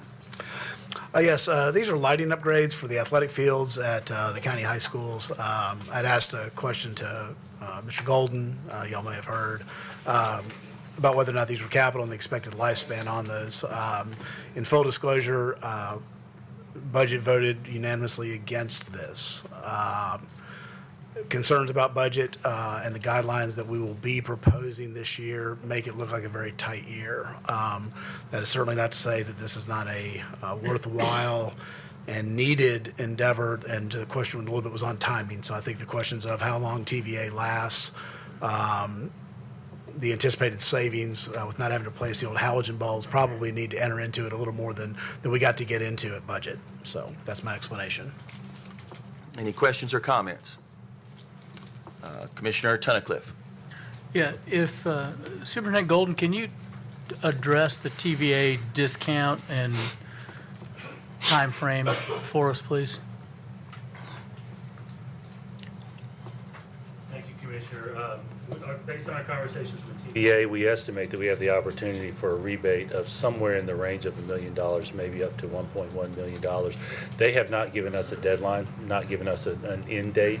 Our experience with those is they might stay open for a few months until they hit maybe perhaps their next budget year. I've seen that happen, but it's speculation at this point. We just don't know a termination date. But $1 million? Yes, sir. Roughly. Thank you. Commissioner Sturgeon. Thank you. I had a question about the money too. In, I think it was Budget Committee. It sounded like you were going to save maybe $200,000 a year by installing these lights, and they only have a lifetime of 10 or 15 years. So they don't pay for themselves. The capital expense in replacing the existing metal halides with the LED is much more substantial than the cost of replacing the panels when that will wear out maybe in the 12 to 15 year range. In addition to saving a little bit of electricity, given the number of hours that they're used, and the change across the country in switching those bulbs that they were struggling to get some manufactured parts. When you combine all those, we put it on our 5-year capital plan, recognizing that over time we're going to need to upgrade. Some of these lights are many decades old. So there's going to come a time where we're going to absolutely need to, where they're just flat not working. We anticipate that on the operational side of the budget, we'll be able to save about $250,000 a year operationally in getting the trucks onto the fields and replacing those bulbs as they burn out singly. That won't happen with LED bulbs. But they don't pay for themselves. Long term, we're going to have them from a pay-for-themselves standpoint. When you talk about return on investment in those short windows of that first batch, we have evaluated that, and the return on investment won't be 15 years. It's a longer-term plan than that. Yeah, at least, right? Because you won't be replacing them the second time for about 15 years. Yeah, and you won't actually be replacing the entire system Right. when you replace You're it. just replacing the bulb the second time. Yes, ma'am. Gotcha. Commissioner Torres. Thank you, Mr. Chair. It's probably a question for Phoebe, but Phoebe, can you remind me, I think I know the answer to this, but we can't use funds from our impact fees for stuff like this?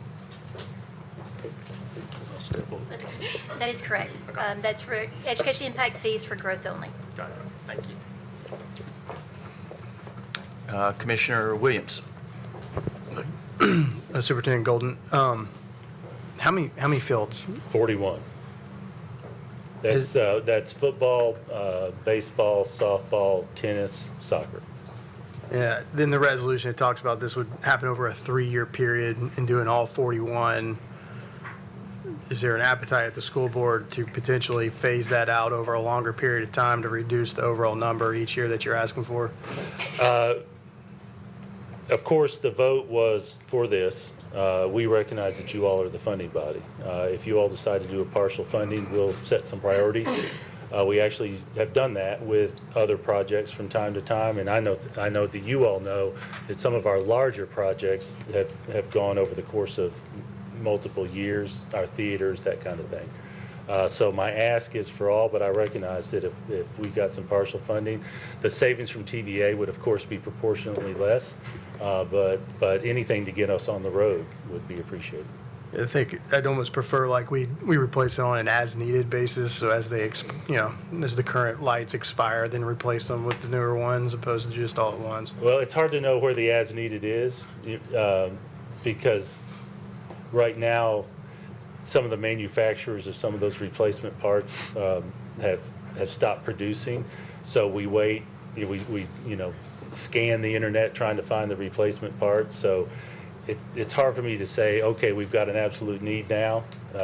It's hard to know when that's going to happen. We made the determination based on our 5-year capital plan that the need and appropriate time was to get started this year. Thank you.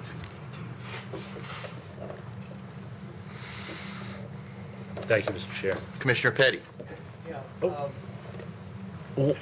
What controls how we spend that money? We got $100 million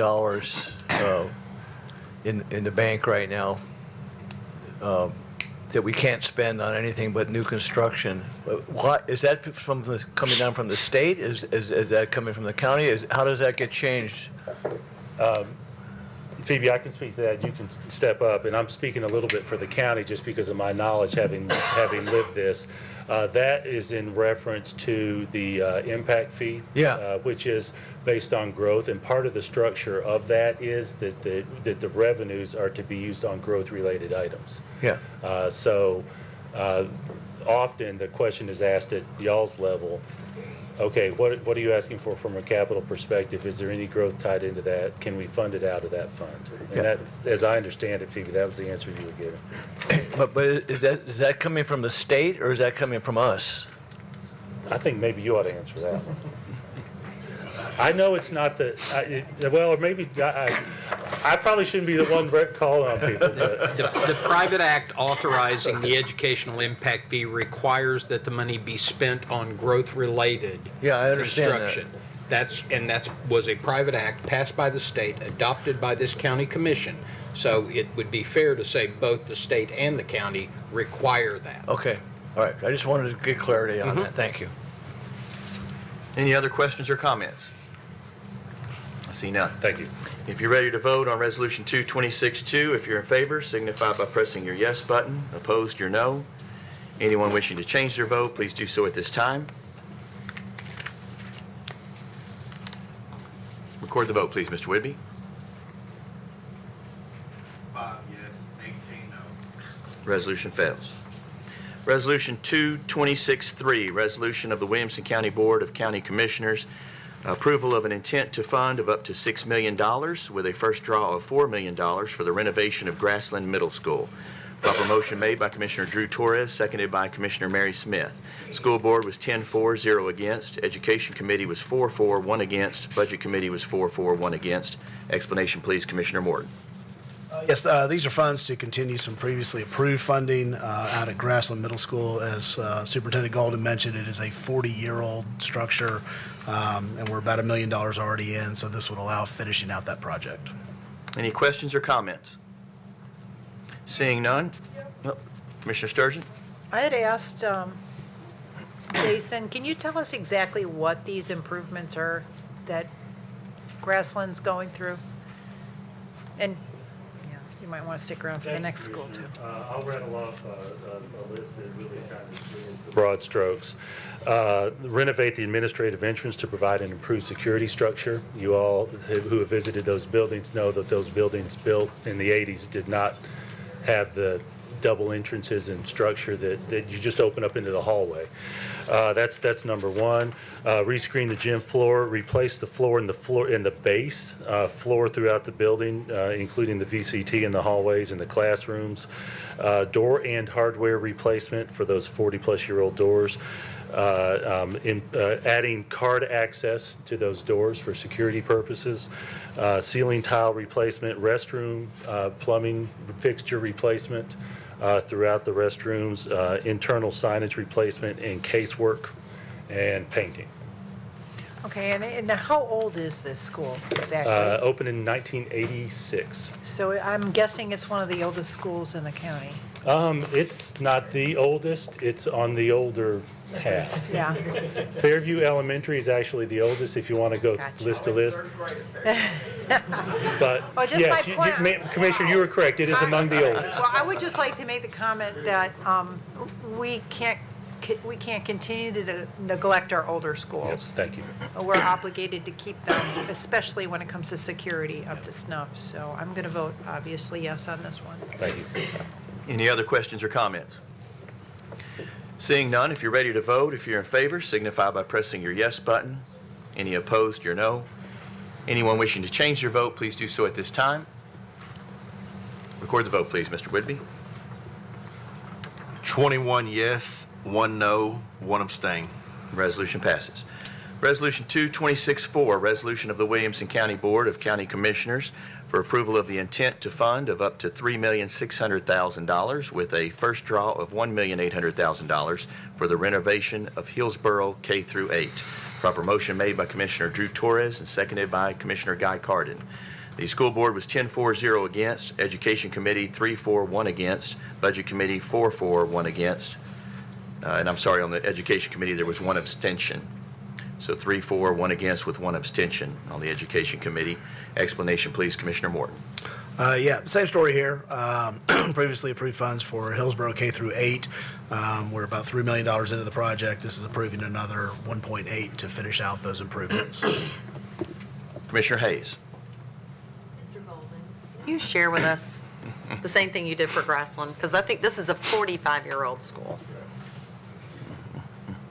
that serves District 9 and 1. I'm going to add one item to the Hillsborough School from renovation. That includes asbestos remediation. Oh, Lord.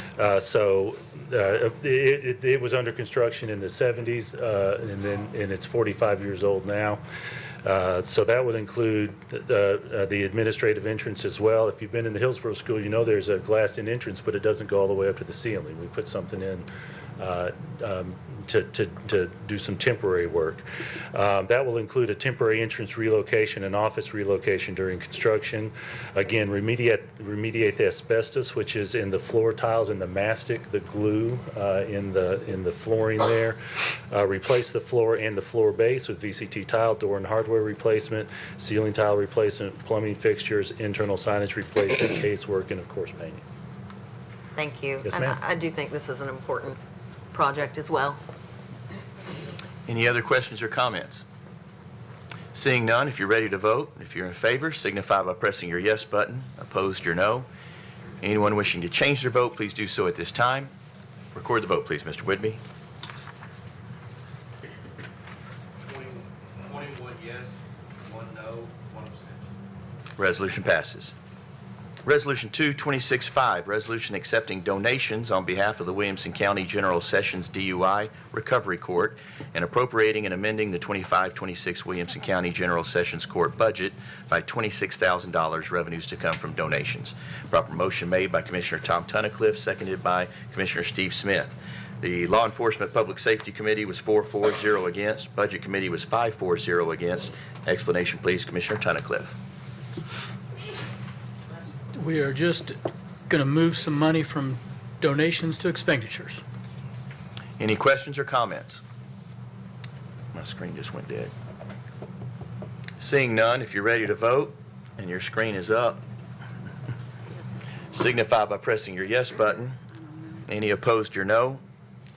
Anyone wishing to change their vote, please do so at this time. This cord doesn't work in this one. That's what I was afraid of. Landon, we need a partner. And in the meantime, I'll voice vote yes. Thank you. Record the vote, please, Mr. Whitby. 23 yes, 0 no. Resolution passes.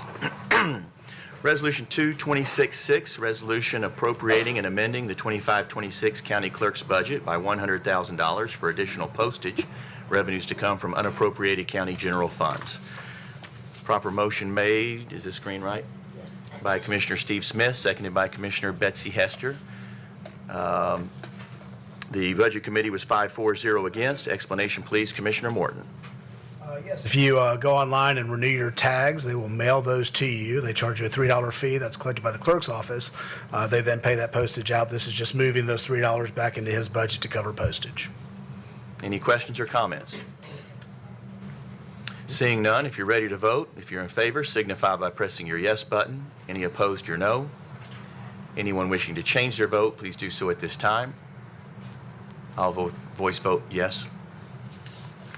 Record the vote, please, Mr. Whitby. 23 yes, 0 no. Resolution passes. Resolution 226-9, resolution authorizing the issuance, sale, and payment of county district school refunding bonds of Williamson County, Tennessee, and providing for the levy of taxes for the payment of debt services on those bonds. Proper motion made by Commissioner Steve Smith, seconded by Commissioner Megan Guffey. Budget Committee was 5-0 against. Explanation, please, Commissioner Morton. Yes, this is No, you're not. There you Yes, go. you are. Now I am. These are the refunding bonds people told us about earlier, combined with the next refunding bond, saves us about $100,000 a year. So great thing for us. Any questions or comments? Seeing none, if you're ready to vote, if you're in favor, signify by pressing your yes button. Any opposed, your no. Anyone wishing to change their vote, please do so at this time. I vote yes. Record the vote, please, Mr. Whitby. 23 yes, 0 no. Resolution passes.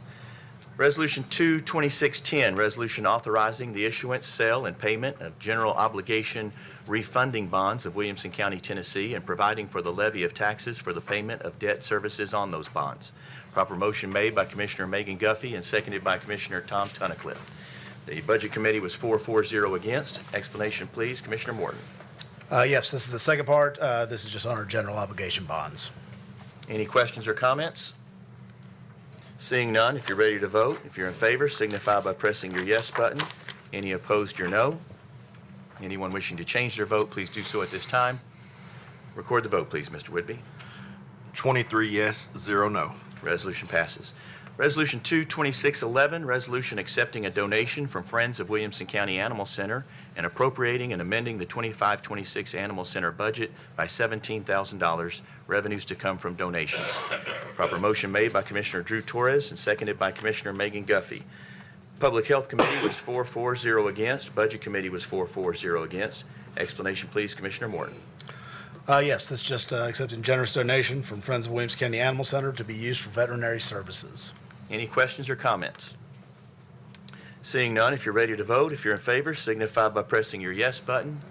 Opposed, your no. Anyone wishing to change their vote, please do so at this time. Record the vote, please, Mr. Whitby. 23 yes, 0 no. Resolution passes. Late filed Resolution 22624, resolution appropriating and amending the 25-26 library budget by $85,276.16. Revenues to come from donations and contributions. Proper motion made by Commissioner Paul Webb, seconded by Commissioner Megan Guffey. Library Board was 8-4-0 against. Budget Committee was 5-4-0 against. Explanation, please, Commissioner Webb. Mr. Chair, I think this is self-explanatory, but Amanda from the library is here if anyone has any questions. Any questions or comments? Seeing none, if you're ready to vote, if you're in favor, signify by pressing your yes button. Opposed, your no. Anyone wishing to change their vote, please do so at this time. Record the vote, please, Mr. Whitby. 23 yes, 0 no. Resolution passes. Late filed Resolution 22625, resolution authorizing the county mayor to enter into a 25-27 contractual agreement with the state of Tennessee for educational policy and increasing the 25-26 health department budget by $25,000. Proper motion made by Commissioner Barb Sturgeon, seconded by Commissioner Paul Webb. The Public Health Committee was 4-4-0 against. Budget Committee 5-4-0 against. Explanation, please, Commissioner Webb. Mr. Chair, this is a scholarship that includes courses lead to a degree or certificate up to $25,000 a year. Ms. Montgomery is here if anyone has any specific questions. Any questions or comments? Seeing none, if you're ready to vote, if you're in favor, signify by pressing your yes button. Opposed, your no. Anyone wishing to change their vote, please do so at this time. Record the vote, please, Mr. Whitby. 23 yes, 0 no. Resolution passes. Resolution 22612, resolution declaring certain Williamson County-owned property and equipment surplus property and authorizing the sale of the property and equipment at auction. Proper motion made by Commissioner Barb Sturgeon, seconded by Commissioner Mary Smith. Property Committee was 4-4-0 against. Budget Committee 5-4-0 against. Explanation, please, Commissioner Morton. Just authorize the sale of surplus property. As commissioners, you may not bid. Yeah. Any questions or comments? Seeing none, if you're ready to vote, if you're in favor, signify by pressing your yes button. Opposed, your no. Anyone wishing to change their vote, please do so at this time. Record the vote, please, Mr. Whitby. 23 yes, 0 no. Resolution passes. Resolution 22613, resolution to surplus and approve the conveyance of various law enforcement-related equipment to Hickman County, Tennessee, and authorizing the Williamson County Mayor to execute all documentation needed to complete the conveyance. Proper motion made by Commissioner Greg Lawrence, seconded by Commissioner Drew Torres. Law enforcement was 4-4-0 against. Property Committee 4-4-0 against. Budget Committee 5-4-0 against. Explanation, please, Commissioner Morton. Well, in this case, you could bid on it even if you weren't a commissioner. It has no civilian purpose. So similar to some of the past items we've given to Hickman County, we're giving this to Hickman County as is, so we don't carry any liability. Any questions or comments? Seeing none, if you're ready to vote, if you're in favor, signify by pressing your yes button. Opposed, your no. Anyone wishing to change their vote, please do so at this time. Record the vote, please, Mr. Whitby. 23 yes, 0 no. Resolution passes. Resolution 22614, resolution authorizing the Williamson County Mayor to enter into a lease agreement with Boop Vets on behalf of the Williamson County Animal Center. Proper motion made by Commissioner Lisa Hayes, seconded by Commissioner Barb Sturgeon. Public Health was 4-4-0 against. Property Committee 4-4-0 against. Budget Committee 5-4-0 against. Explanation, please, Commissioner Morton. This is a program that allows veterinarians to come into our animal center to perform procedures on animals that otherwise, without those procedures, would be surrendered to us. So it ends up being a great thing for us and also for the animals. Any questions or comments? Seeing none, if you're ready to vote, if you're in favor, signify by pressing your yes button. Opposed, your no. Anyone wishing to change their vote, please do so at this time. Record the vote, please, Mr. Whitby. 23 yes, 0 no. Resolution passes. Resolution 22615, a resolution establishing compensation for a part-time juvenile court magistrate position. Proper motion made by Commissioner Lisa Hayes and seconded by Commissioner Guy Carden. The Human Resources Committee was 4-4-0 against. Law Enforcement was 4-4-0 against. Budget Committee was 5-4-0 against. Explanation, please, Commissioner Herbert. This is for part-time magistrate, and it's setting the rate at $69.71 per hour. There's already money in the budget for this year to cover it, so it won't be any extra money requested. Any questions or comments? Seeing none, if you're ready to vote, if you're in favor, signify by pressing your yes button. Opposed, your no.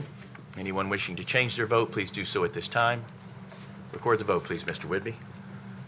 23 yes, 0 no. Resolution passes.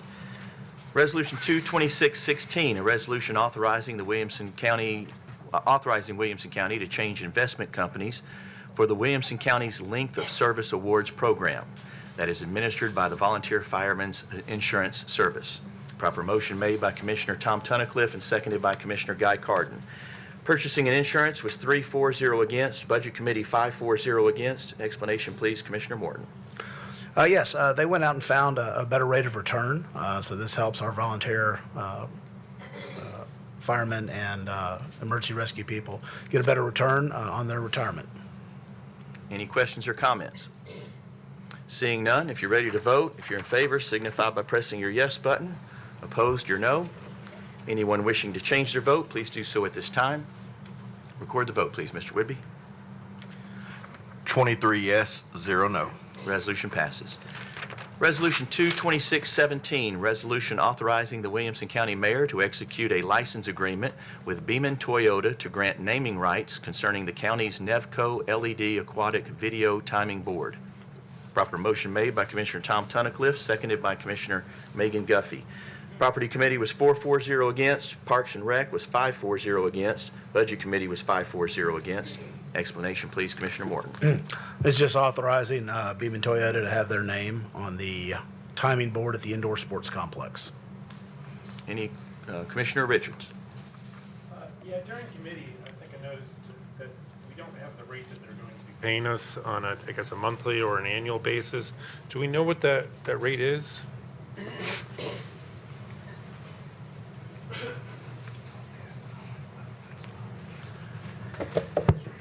Thank you, Mr. Chairman.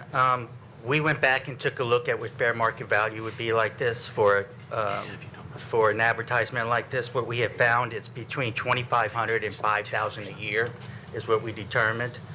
The value of the board itself that was donated, the value of that was $133,000 and change. So what we did was the life of these boards is between 8 and 10 years. So what we did, we took that number, divided it between 8 and 10 years. We did a range of them. And basically came up to with about $1,100 to $1,400 a year is what it would be. Because of that, we have decided on a nominal one of $100 since they've already paid the $133,000 for the board. So the rate will be $100 a month. Okay, thank you. Any other questions or comments? Seeing none, if you're ready to vote, if you're in favor, signify by pressing your yes button. Opposed, your no. Anyone wishing to change their vote, please do so at this time. Record the vote, please, Mr. Whitby. 23 yes, 0 no. Resolution passes. Resolution 22621, resolution authorizing Williamson County to acquire a rescue tactical armored vehicle conditioned on using the equipment for a public purpose and in accordance with applicable law. Proper motion made by Commissioner Tom Tunnicliffe, seconded by Commissioner Megan Guffey. Law enforcement was 4-4-0 against. Budget Committee was 5-4-0 against. Explanation, please, Commissioner Tunnicliffe. Yes, we looked at a different piece of equipment last year, and I think looking to see where he is. Rodney, we were late on getting that or didn't get that, and this is a new one we have found in its place. Is that correct? Thank you, Commissioners. Last year it was passed for a Lincoln Bearcat. It's just a language change. It's a different piece of equipment because we didn't meet the time frame of the production of this before the grant runs out. Thank you. Any questions or comments? Seeing none, if you're ready to vote, if you're in favor, signify by pressing your yes button. Opposed, your no. Anyone wishing to change their vote, please do so at this time. Record the vote, please, Mr. Whitby. 23 yes, 0 no. Resolution passes. Resolution 22622, a resolution authorizing the Williamson County Board of Commissioners to initiate a request for proposals, RFP, and retaining an independent consulting firm to advise the County Commission regarding potential transactions involving Williamson Health. Before I take motions or seconds on this one, I need to ask legal counsel if we can hear this or vote on this resolution tonight. Pursuant to Robert's rules, you cannot hear a resolution on the same subject that presents substantially the same question as a resolution that has been laid on the table. So in order to consider this resolution, there would have to be a motion to remove 126-2 from the table, and then it could be amended with this resolution, but you would need a motion to remove it from the table and a majority vote to remove it from the table before you could hear this resolution. I'd like to motion to have it removed and untabled. And that's the, Appropriate motion and second. that's the Needs a first majority. resolution? That's the one we, That's to untable The previous one. 126-2. okay. I have, No, 1 was the legal fees, 2 was the one that was tabled, and that was tabled when, last month? January. Okay. So in January, we tabled a resolution that was very similar to this one. As council has pointed out, once you table a resolution, a new resolution can't supersede that. So to hear this, in effect, we need to untable the resolution that we tabled last month. I have a proper motion made by Commissioner Lisa Hayes, seconded by Commissioner Richards, to untable that previous resolution, which was 126-2. Any questions or comments on the motion to untable? Not debatable. It's not debatable, okay. All right, so if you're in favor of untabling Resolution 126-2, you'll signify by pressing your yes button. If you prefer to keep it tabled, signify by pressing your no button. Anyone wishing to change their vote, please do so at this time. Commissioner Herbert? Repeat that again. If you wish to untable, then you'll hit yes. So that we'll read the resolution and discuss it. If you wish to keep it tabled, then vote no. And then at this point, I'll ask again if anybody wishes to change their vote. They can do so at this time. Record the vote, please, Mr. Whitby. 11 yes, Untable 12 fails. no. All right, the motion to untable fails. Next resolution is 22623, resolution authorizing the county mayor to execute a contract between the State of Tennessee Department of Transportation and Williamson County for a trash collecting grant for fiscal year 25-26. Proper motion made by Commissioner Tom Tunnicliffe, seconded by Commissioner Drew Torres. Proper motion and seconded, and law enforcement was 4-0 against. Budget committee was 5-0 against. Explanation, please, Commissioner Morton. Yes, this is just application for grant funds. Any questions or comments? Seeing none, if you're ready to vote, if you're in favor, signify by pressing your yes button. Opposed, your no. Anyone wishing to change their vote, please do so at this time. Record the vote, please, Mr. Whitby.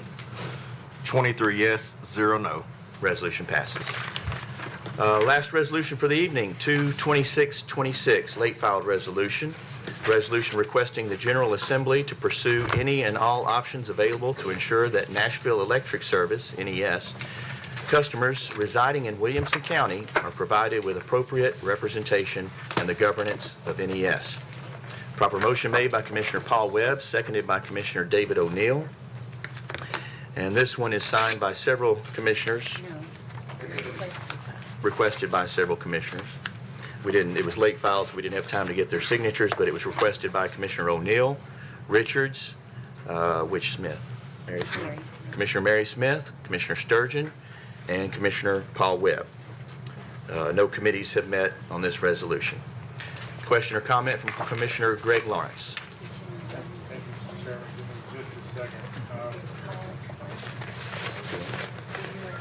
Oh, I'm sorry, and while you're getting ready there, Commissioner Lawrence, explanation, please, Commissioner Paul Webb. Thank you, Mr. Chair. As you know, we've had a severe storm Fern come through, and in our district, especially northern Brentwood, is serviced by NES, and we've had significant power outages and disruptions, as well as other parts of the county. And because of this, we found out that we, the members of the Williamson County population, do not have a voice on the NES board. And so we would like to ask the legislature to include it so that those living outside Davidson County have a voice on the NES board. Now, Commissioner Lawrence. Okay, thank you, Mr. Chairman. Yeah, I can certainly understand those of you commissioners in the northern part of the county with the frustration. The difference between Middle Tennessee Electric and NES was night and day in this recent storm. And I think it shows a real question about competence of the leadership at NES. And so I asked Bobby and Sarah, actually did a little research on this, what we could do to possibly get out of NES service area as a county, and basically put the whole county under Middle Tennessee Electric. So basically, apparently how this works is the utility providers all purchase a service area from TVA. And this was done years ago. And so for whatever reason, NES was allowed to purchase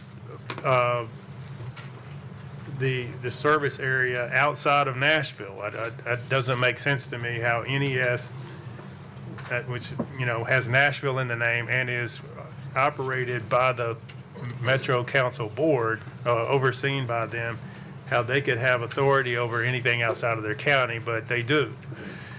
So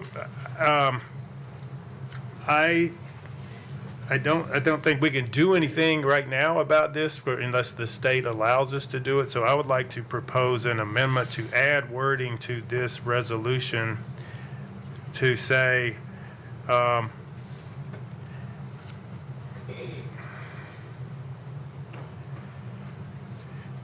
the last whereas, to explore all options to ensure that NES customers and other areas outside are provided with adequate representation in the governance of their utility provided, or allow Williamson County to be removed from NES service area.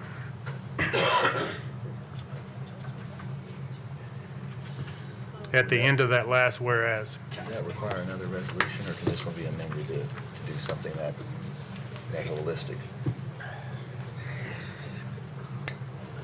If it takes the entirety of it away, it would require a new resolution. If it's just amending the one laws that can be made.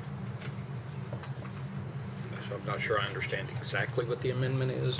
Well, we would be removing Williamson County from the NES service area and allowing Middle Tennessee Electric to purchase that. This resolution is to place members of Williamson County on the board. I'm thinking a separate resolution would need to be made to accomplish the goal you're hoping to do with that amendment. I think that's right. It says that, all right, we can do that. So perhaps a separate resolution coming in the future. Commissioner Jennifer Mason. Thank you. I'm all in support of this. I was just a little curious about how the intent of the resolution, how would the General Assembly do that? Or are we really just asking them to explore options, or do we have a pathway in mind? Commissioner Webb, if you wish. David will answer that. Okay. Commissioner O'Neill. So there's going to be a lot of heavy lifting that has to be done for this to happen. According to legal research, the Metro Charter trumps any kind of general state law, but the state legislature is already in the process of looking at this, and they're not any happier than anybody else is about what happened. And so this is really to encourage them to continue on with what they're doing. They may do a lot more. I think I've heard that they may try to take it completely over from Nashville. So that's a lot more than what we already have. But when I started to look at this resolution, I realized that we didn't have any representation for the customers that are in Williamson County, because it's solely appointed by the mayor of Nashville, the board, the NES board, or the Public Utility Board, or whatever they call it. But and not just us, but several other counties. So there's a lot of people that have power. They can't have a say over what their rates are or anything else. So this ice storm brought a lot of things to light. The only other comment I would make, because I haven't done this in a long time, in the first whereas, in the first line, Davidson County is misspelled. I feel like I haven't corrected a spelling error in a really long time. It's been a little while. Welcome back. We've either Typo we can fix. So we recognize that typo, and that's one that I'm told by council we can fix. Thank you. Commissioner Lisa Hayes. If they don't want to let us have a seat on the board, we could say, just let us out. Trade off. Easy peasy. Well, you'd think it'd be easy, but it's probably not. Any other questions or comments? Seeing none, if you're ready to vote, if you're in favor, signify by pressing your yes button. Opposed, your no. We'd already done the motion a second, didn't we?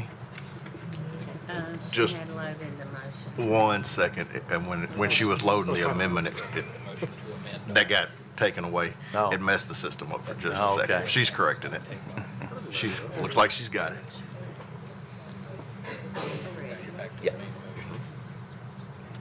So here we are. If you're in favor of the main resolution, 22626, signify by pressing your yes button. Opposed, your no. Anyone wishing to change their vote, please do so at this time. Record the vote, please, Mr. Whitby. 23 yes, 0 no.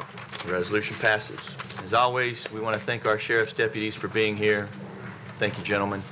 All the department heads for staying late. Is there any other business to come before this board?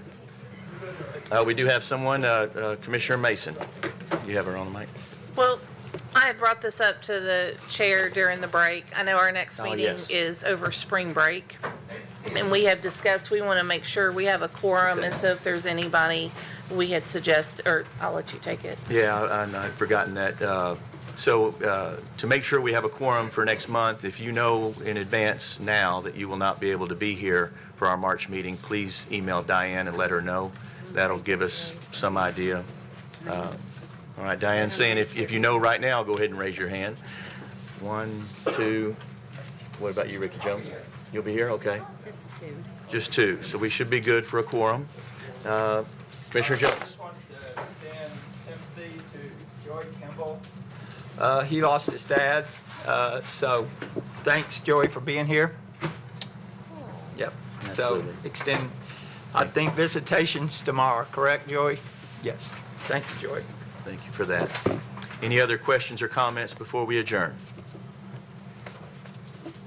We are adjourned.